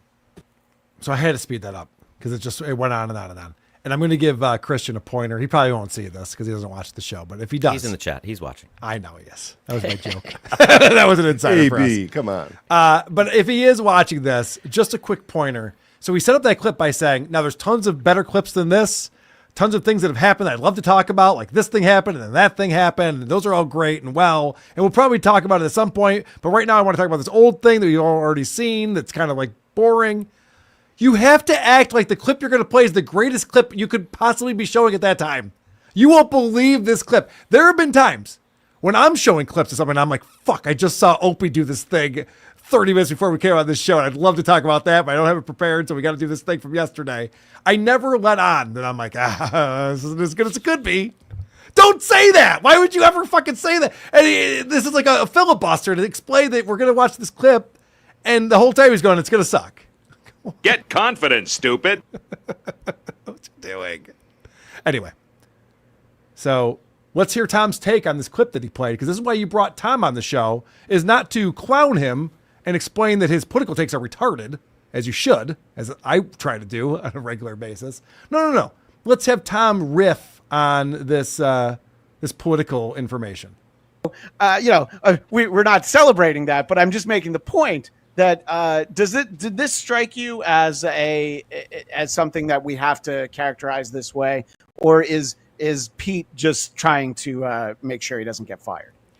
Well, I will say that in the interest of full disclosure, like Mr. Secretary here, I am a documented alcoholic, been in recovery, haven't touched a drop of alcohol in 13 years. Let me just roll my eyes real quick. A documented alcoholic? Is he still pretending that this is what his backstory is? I want to know what his recovery looks like. What is that like? And change. So, but you know, I've known people like Pete Hegseth. I've gone drinking with people like Pete Hegseth, and like it can't be that much of a complex operation if the battle plan could easily be concocted by just He's like reading this. A drunk guy just spurting stuff into a bar. Let's go. Let's find people who look Muslim and just hell with it. Let's just get them like that. That's pretty much their battle plan right there. I do think that might be the internal dialogue after he asked them to leave the bottle of Maker's Mark in front of him. And then Christian justifies it with a tag. This is the worst penalty of all. These are dark days. These are dark days right now on the WATP channel. There's a real skinny Chad quality to Christian here and what he's doing. They can't raise their voice. They have a way this is going to go in their minds. And even when it's not going the way they want it, they still have to convince themselves that it is. He said it. It's like a Saturday Night Live thing. Saturday Night Live would do that. They would be like, can you believe that this popular person from the news is here? And you're like, wow. And then what? If it's not funny what they do with them, nobody cares that Mayor Cuomo is here. Like, just, it's funny or it's not. I think he knew Tom's going to come, everyone's going to lose their mind, and then we're going to be stuck with Tom Myers and Christian Blatt for the next hour. But it's worse than that. Like, he literally plays a clip, talks about it for way too long, and then immediately goes to Tom, what's your take on this? Like, I want to hear Eric Zane's take on it. Who talks way too long. Eric Zane is the funny guy on the show. Less you, more me. Right. That's the motto. That should be the motto of these broadcasters. And Tom has maybe the dumbest take ever. So there was this stealth effort that was done overnight in Iran where 30,000-pound bombs were dropped on these military targets. And I don't want to get all the way into it. It was kind of a thing. And Tom breaks it down with like, well, hey, it's probably a drunk guy just looking for people who look Muslim to murder. And Christian doesn't go, what? What do you mean? No, he gives him a pass. Instead, he just goes, yeah, these guys with their Maker's Mark. We get it, Carl. Christian Blatt is clearly out of his league. He's out of his mind. He's out of his mind. I love Christian. That's why he has a show on this channel. I don't know what he was thinking with this. I don't know where he was going with this. And I want to point this out before we go too much further. I only have one more clip because I don't want to ruin this show with this. But I want to point out that the Who Are These Broadcasters 100th episode was great. Mm-hmm. Aside from this 30 minutes, which is 30 minutes is a long time. Cardiff was very funny on it. Cardiff was very funny. Adam was very funny. Like, there's a lot of good segments. There's a lot of funny stuff. And the fact that this was like their big reveal was to bring this idiot on. And so I'm in the chat. I got better things to do. I'm prepping for the Drew Lade show later that day. But I'm in the chat and I'm calling them out, thankfully. I have a question, Christian. Yes, if sir. Some guy whose initials are KH chats, does KH have to put a dollar amount to his chat? He's the boss, so we're going to let Carl go ahead. Carl Hamburger, Hamburger. If Carl has a chat, Carl can bring up... Oh, no. Carl... we're your friends. What are you doing to us, Carl? Are we treating Tom like a real guest? Is this the Shuley Network? Tom is a real guest. He was kind enough to respond to my invite to... Yeah, seriously. Stay in your goddamn lane. So Christian is in the chat. He seems a super chat. Thank you very much, Christian. 999 says, I thought it'd be funny to give Tom all the runway he need. How funny is it to play John's stand-up? Would it be funnier if people stood on stage and called out how bad the jokes are? Maybe. No, you're not understanding the point. It's very different. Mm-hmm. It's very different. Having John on my show, which I did twice, I called him out to his face nonstop. That was what needed to happen in that back and forth. To have Tom Myers on and just be like, ha, what do you think about Pete Hegs out there? He's just like, yeah, he's a drunk. Like, yeah, he sure is. What are we doing? Anyway, Christian, we'll talk about this offline. It's fine. But Christian, this what you just chatted in here, this is the disconnect, because I see you in the chat, and pro tip, if you mention Christian's name in any chat room, he will respond to it. He will He's there. immediately be there, and I've never seen it go well for you. I've never seen that argument. You just gotta receive it and understand the similarities and move on. Okay, you're right. You're right. Christian says it's also our most watched episode in 36 hours. No, the show's going great. I'm like I said, it's a good show. It's fine. You just got to fast forward to the Tom Myers segment. Yeah, and the Cardiff's game that he did of being amazing. Karen Feehan Hackride on the killed Chip it. Show. Casey Day did the funniest thing. It was amazing. Yeah, it was funny. He did a great job. I agree. But Christian's getting what he wanted, Carl. He wanted to get this segment featured on WATB. Well, mission accomplished. It's promotion. It's all promotion. Yeah, well, he's going to be demoted after this, but it's fine. I'm not available Tuesdays. Chad's missing upper lip. Fire Blatt. Kurt, if you're nothing but available, I see you online all the time. You're doing pop-up shows all over the place. What's going on with you? Do you have a job anymore? No. Aw. Yes, I have a job. It's All right. summertime. Substitute teachers get the summer off. Oh, that's right. PL says, this is worse than considering John pranking Grillo. Oh, Jose? Yeah, that's from that. Oh, Jose. It's in the script that they wrote for him. It's not great. Stewie fell on superchat.gg/WATB. Len needs to keep his hair slicked back. Okay. That was actually Ron the Waiter. 10 copies of Catcher in the Rye signed by Mark David Chapman. Oh. Very nice. Sounds expensive. All right, we got to bring Annie. Anyway, who are these broadcasters every Tuesday on Who Are These Podcasts channel? And They do a great job. Subscribe wherever you listen to podcasts. Eric Zane's great. You got to love Eric Zane. He's going to be with us in Boston. He's going to be with us in Detroit. He said, because, he's been having a problem with veterans lately, talking about the military. Yeah. He said that he will take on any disabled veteran that comes his way. Sweet. So brave. Yeah, he will fight any disabled veteran, which good on him. That's going to be a segment, right? Putting his money where his mouth is on that one. And Christian Annie Blatt's is going to here. be there, and he's going to be doing a live with Eric Zane because they're buddies. No. No. Annie, welcome to the program. How you doing? Good. Thanks for having me. Good to see everyone. Thanks for being here. Megan is busy tonight. She couldn't make it with us, but we do have a game that we're going to play that Cardiff supplied for us, and it's going to be better than last time. So I'm told. Gonna kick his butt this time, right? Let's get them. Let's get them. Let's go. It's time for everyone's favorite new game show. 2 minutes with Tom. I forgot because on the WATB thing though, the game that they played, I forgot to mention. Yep. Did you notice Tom shouting out? He was making fun of the game at the end, and he goes, "It's supposed to be 2 minutes with Tom." Like he called out this game. He watches. I wasn't really paying attention, Cardiff. I didn't see that. That's very funny. Go watch him play the game. It's actually amazing because at first he thought he was going to be playing a game about him, and then. I was watching a little bit of that because Cardiff pulled a clip of me on Chip Chipperson, and when the multiple choice came up, Tom's like, "Well, Carl actually is kind of funny, so I bet he probably did this thing." Like all of a sudden, like Tom is trying to get on my good side, or I don't know what's going on. But he Can't make got sense it. of it. He did. He was the winner of it. He caught a clubfoot by the toe. He did. He's like Carl's more contrite than I am, so I bet it's this thing. I was like, oh shit. What do you say, ladies and gentlemen? And Adam Busch. Are you ready to find the bomb? Playing 2 minutes with Tom. They said I had to be clean. They said I couldn't be offensive. But no, a lot of things confuse me. They sort of baffle me. Like people at anti-immigrant rallies often claim to be pro-American. Like really? Like America was founded on immigrants. If you're pro-American, you have to be pro-immigrant. To me, the idea of being the most pro-American person at an anti-immigration rally, it's like. What did Tom say next? Here are your choices. Number 1, the tallest midget in the circus. B, the thinnest person at a Weight Watchers meeting. Next, the smartest white guy at a Republican convention.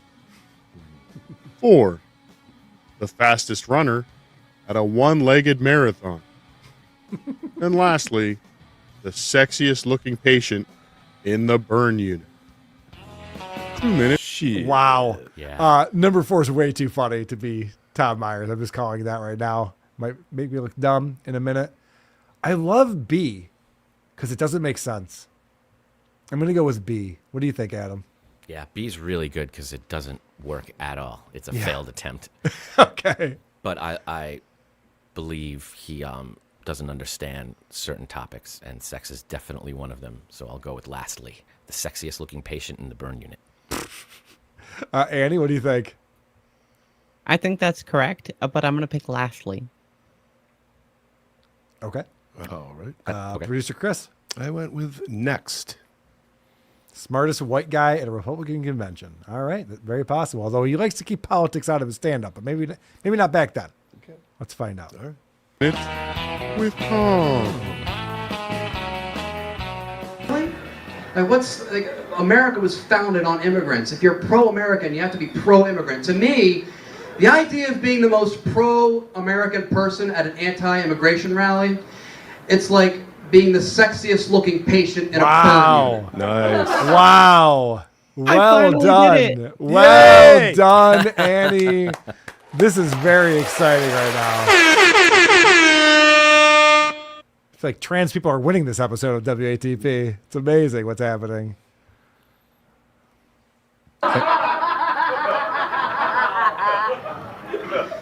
We had the 4th of July. That's a great holiday. This episode has been brought to you by patreon.com/Cardiff Electric and Cardiff Electric's new YouTube at Cardiff Elect. Subscribe now before it's too late. Sit, Eugene, sit. Good dog.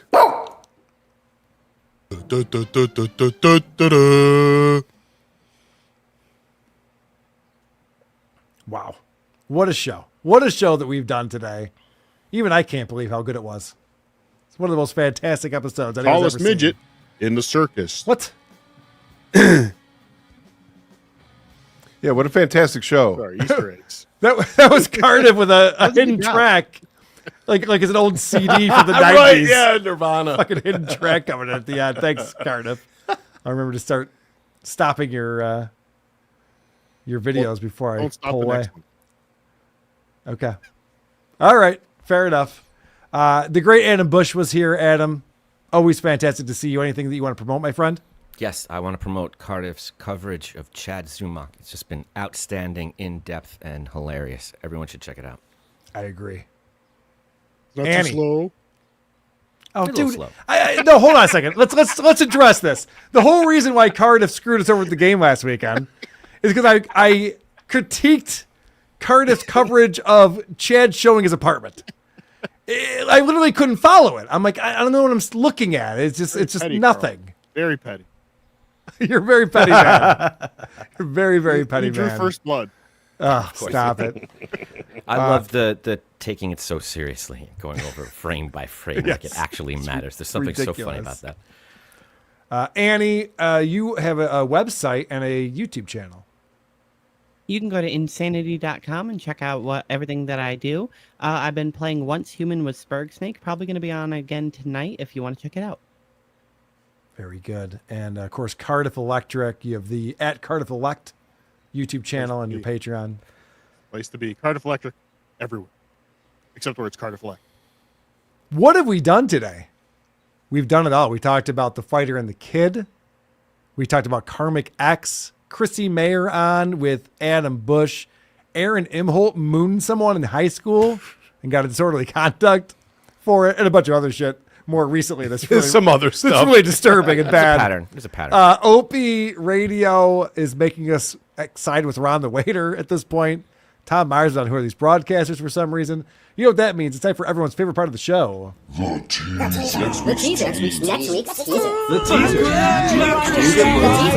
teaser.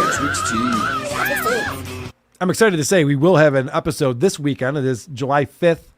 And for the first time in a while, Doug from Good Times, Great Movies will be joining us on the program. So looking forward to that. We'll see everybody on Saturday. If you want to watch that live, get on our Patreon or become a member on our YouTube channel, and you get the link to that. So you can watch it at 2 p.m. Eastern. That's when we do it every Saturday. If you just listen to the show on your podcast player, those always come out on Sundays and Thursdays for free, and you can enjoy them. Annie, any new reviews that you can read for us?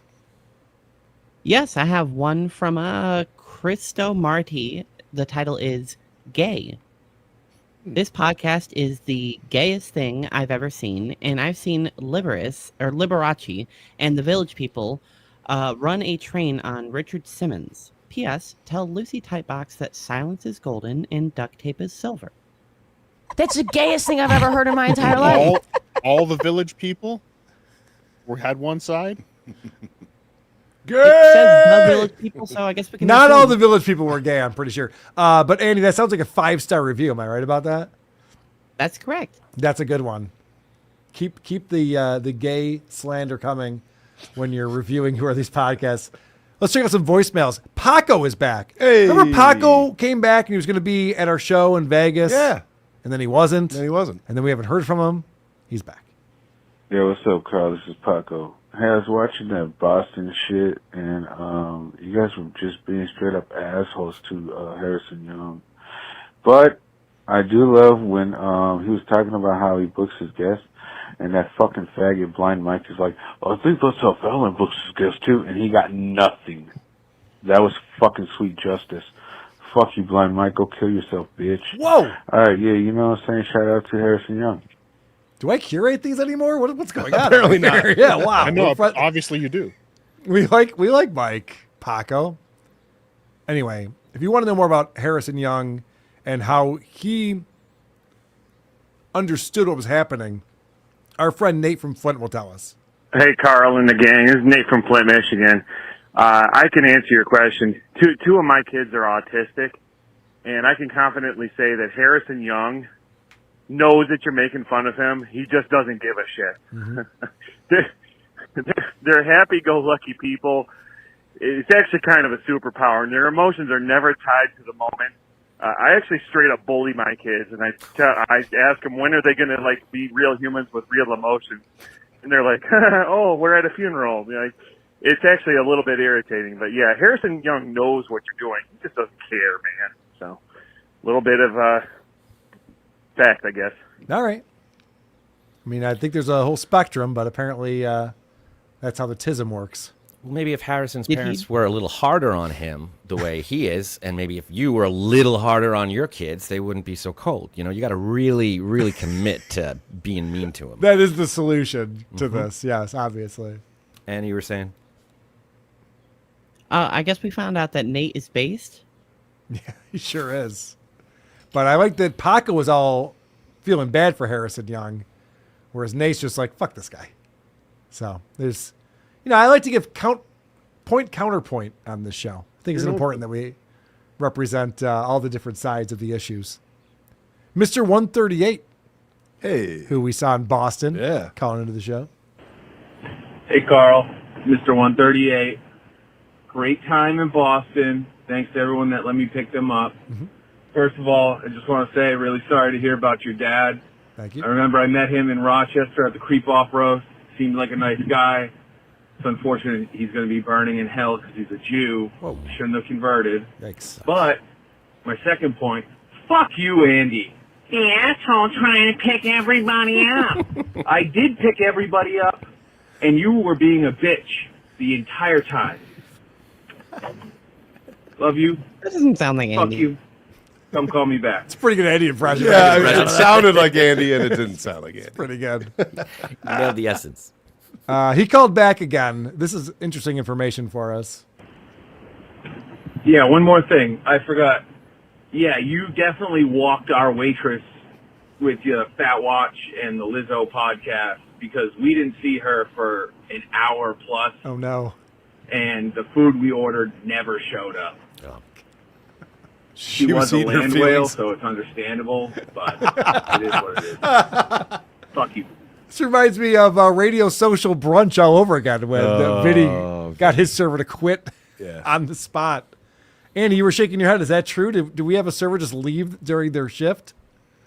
I don't know if she left. That's what people said, but I do remember the fat waitress did not seem happy about the content of the show. Oh, that's And too you bad. think she took it out on them specifically?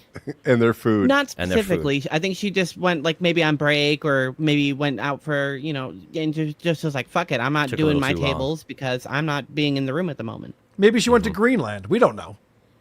Because she's a pussy. Wow. Well, speaking of fat people, we have a fat news update. Tonight in Fat News, live from our Boston correspondent, you may have heard of sympathy weight that a man can gain when his wife is pregnant. But for some reason, Carl gained all of Dick's weight. All right. That was uncalled for, sir. But I am worried about 80s girl. I have been eating my feelings lately. My speech therapist calls in. Hey, Carl, speech therapist here. I am listening to all these debates on how to say words. I feel like I should weigh in since I'm uniquely qualified. It's been a while. How you doing? Good. So definitely crayon. Like crown, you're just no. That's crown, like the thing a king wears.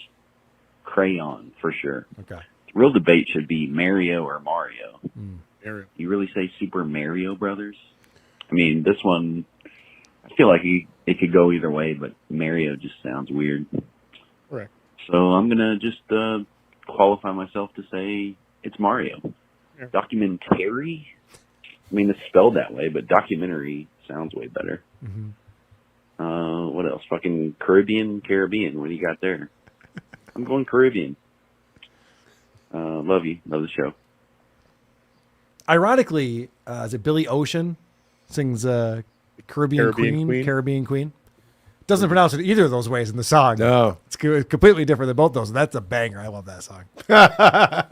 Unironically, that's a great song. You and your yacht rock. I do love it. What's not to like? So, crayon. Better. I loved when and Cardiff was just doing it just now, when Cardiff was on with El Horrible, and every time he pronounced it Mario, Cardiff would go, "No, it's Mario." He go, "Oh, I'm sorry." And then he'd say Mario, he'd be like, "No, it's Mario." And literally, Rocco didn't catch on for 20 minutes. Wait a second. What's going on? You keep correcting me. My friend is dumb sometimes. It's one of your best bets for sure. Boner guy calling in. Hi, Adam, Annie, Carl. Love you. Love the show.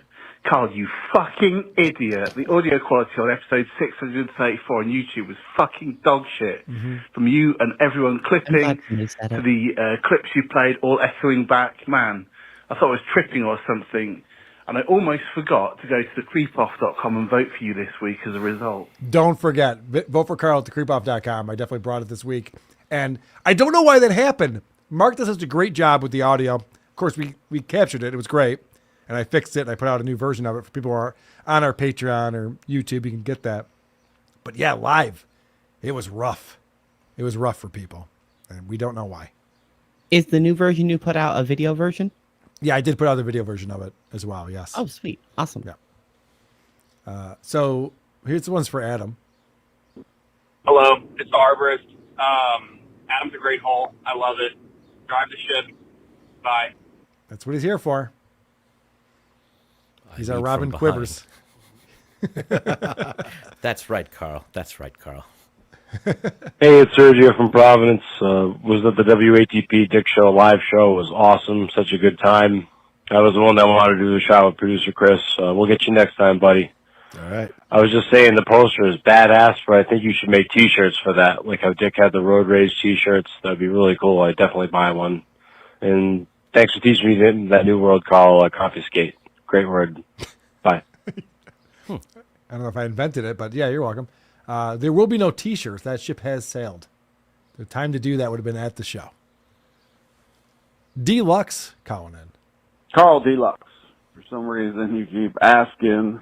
I didn't know it wasn't like a standard. Maybe it's a New York, Manhattan thing from back in the day. Swishy. Keep asking what swishy means. Here's Webster's definition of swishy. Just do it. That's it. When you say just do it, the way you say it and the way John says it, that defines what swishy is. All right.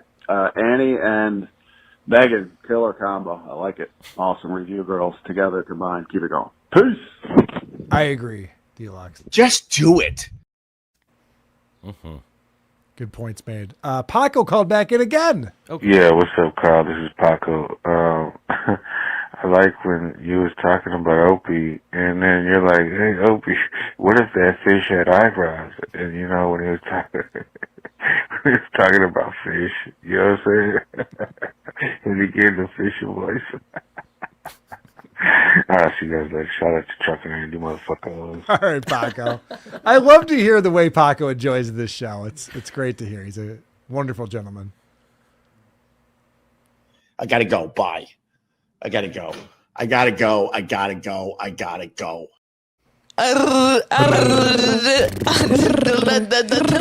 Okay, bye. The beautiful people. Thank you.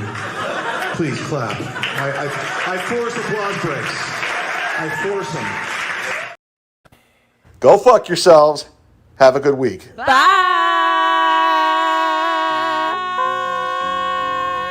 I'll eat tomorrow. Is him. I rewatch iCarly. Boom. Fuck his mom. Boom. Boom. Who are these podcasts? The Holocaust wasn't real. Bye, Brennan. Ah, Carl, I love you. Okay, folks. Guess what? The episode's over. Listen, shut up for a second. Okay, bye. Why are you calling me? What did you say, Cardiff? Did you have something else to add? Oh, you got a buzzer beater in there. I'm just saying, maybe tomorrow night, Graham Wellington. Oh, Graham Wellington coming in with $10. Thank you. Cardiff, is there an idiot autopsy or whatever tonight? Maybe Thursday. He wouldn't still be here if there was. He likes to duck out when he's got better things to do. Oh, yeah. Holy shit. It's almost 9. Yeah. Here on the East Coast, it is. Let's get the hell out of here. I'll go. Bye.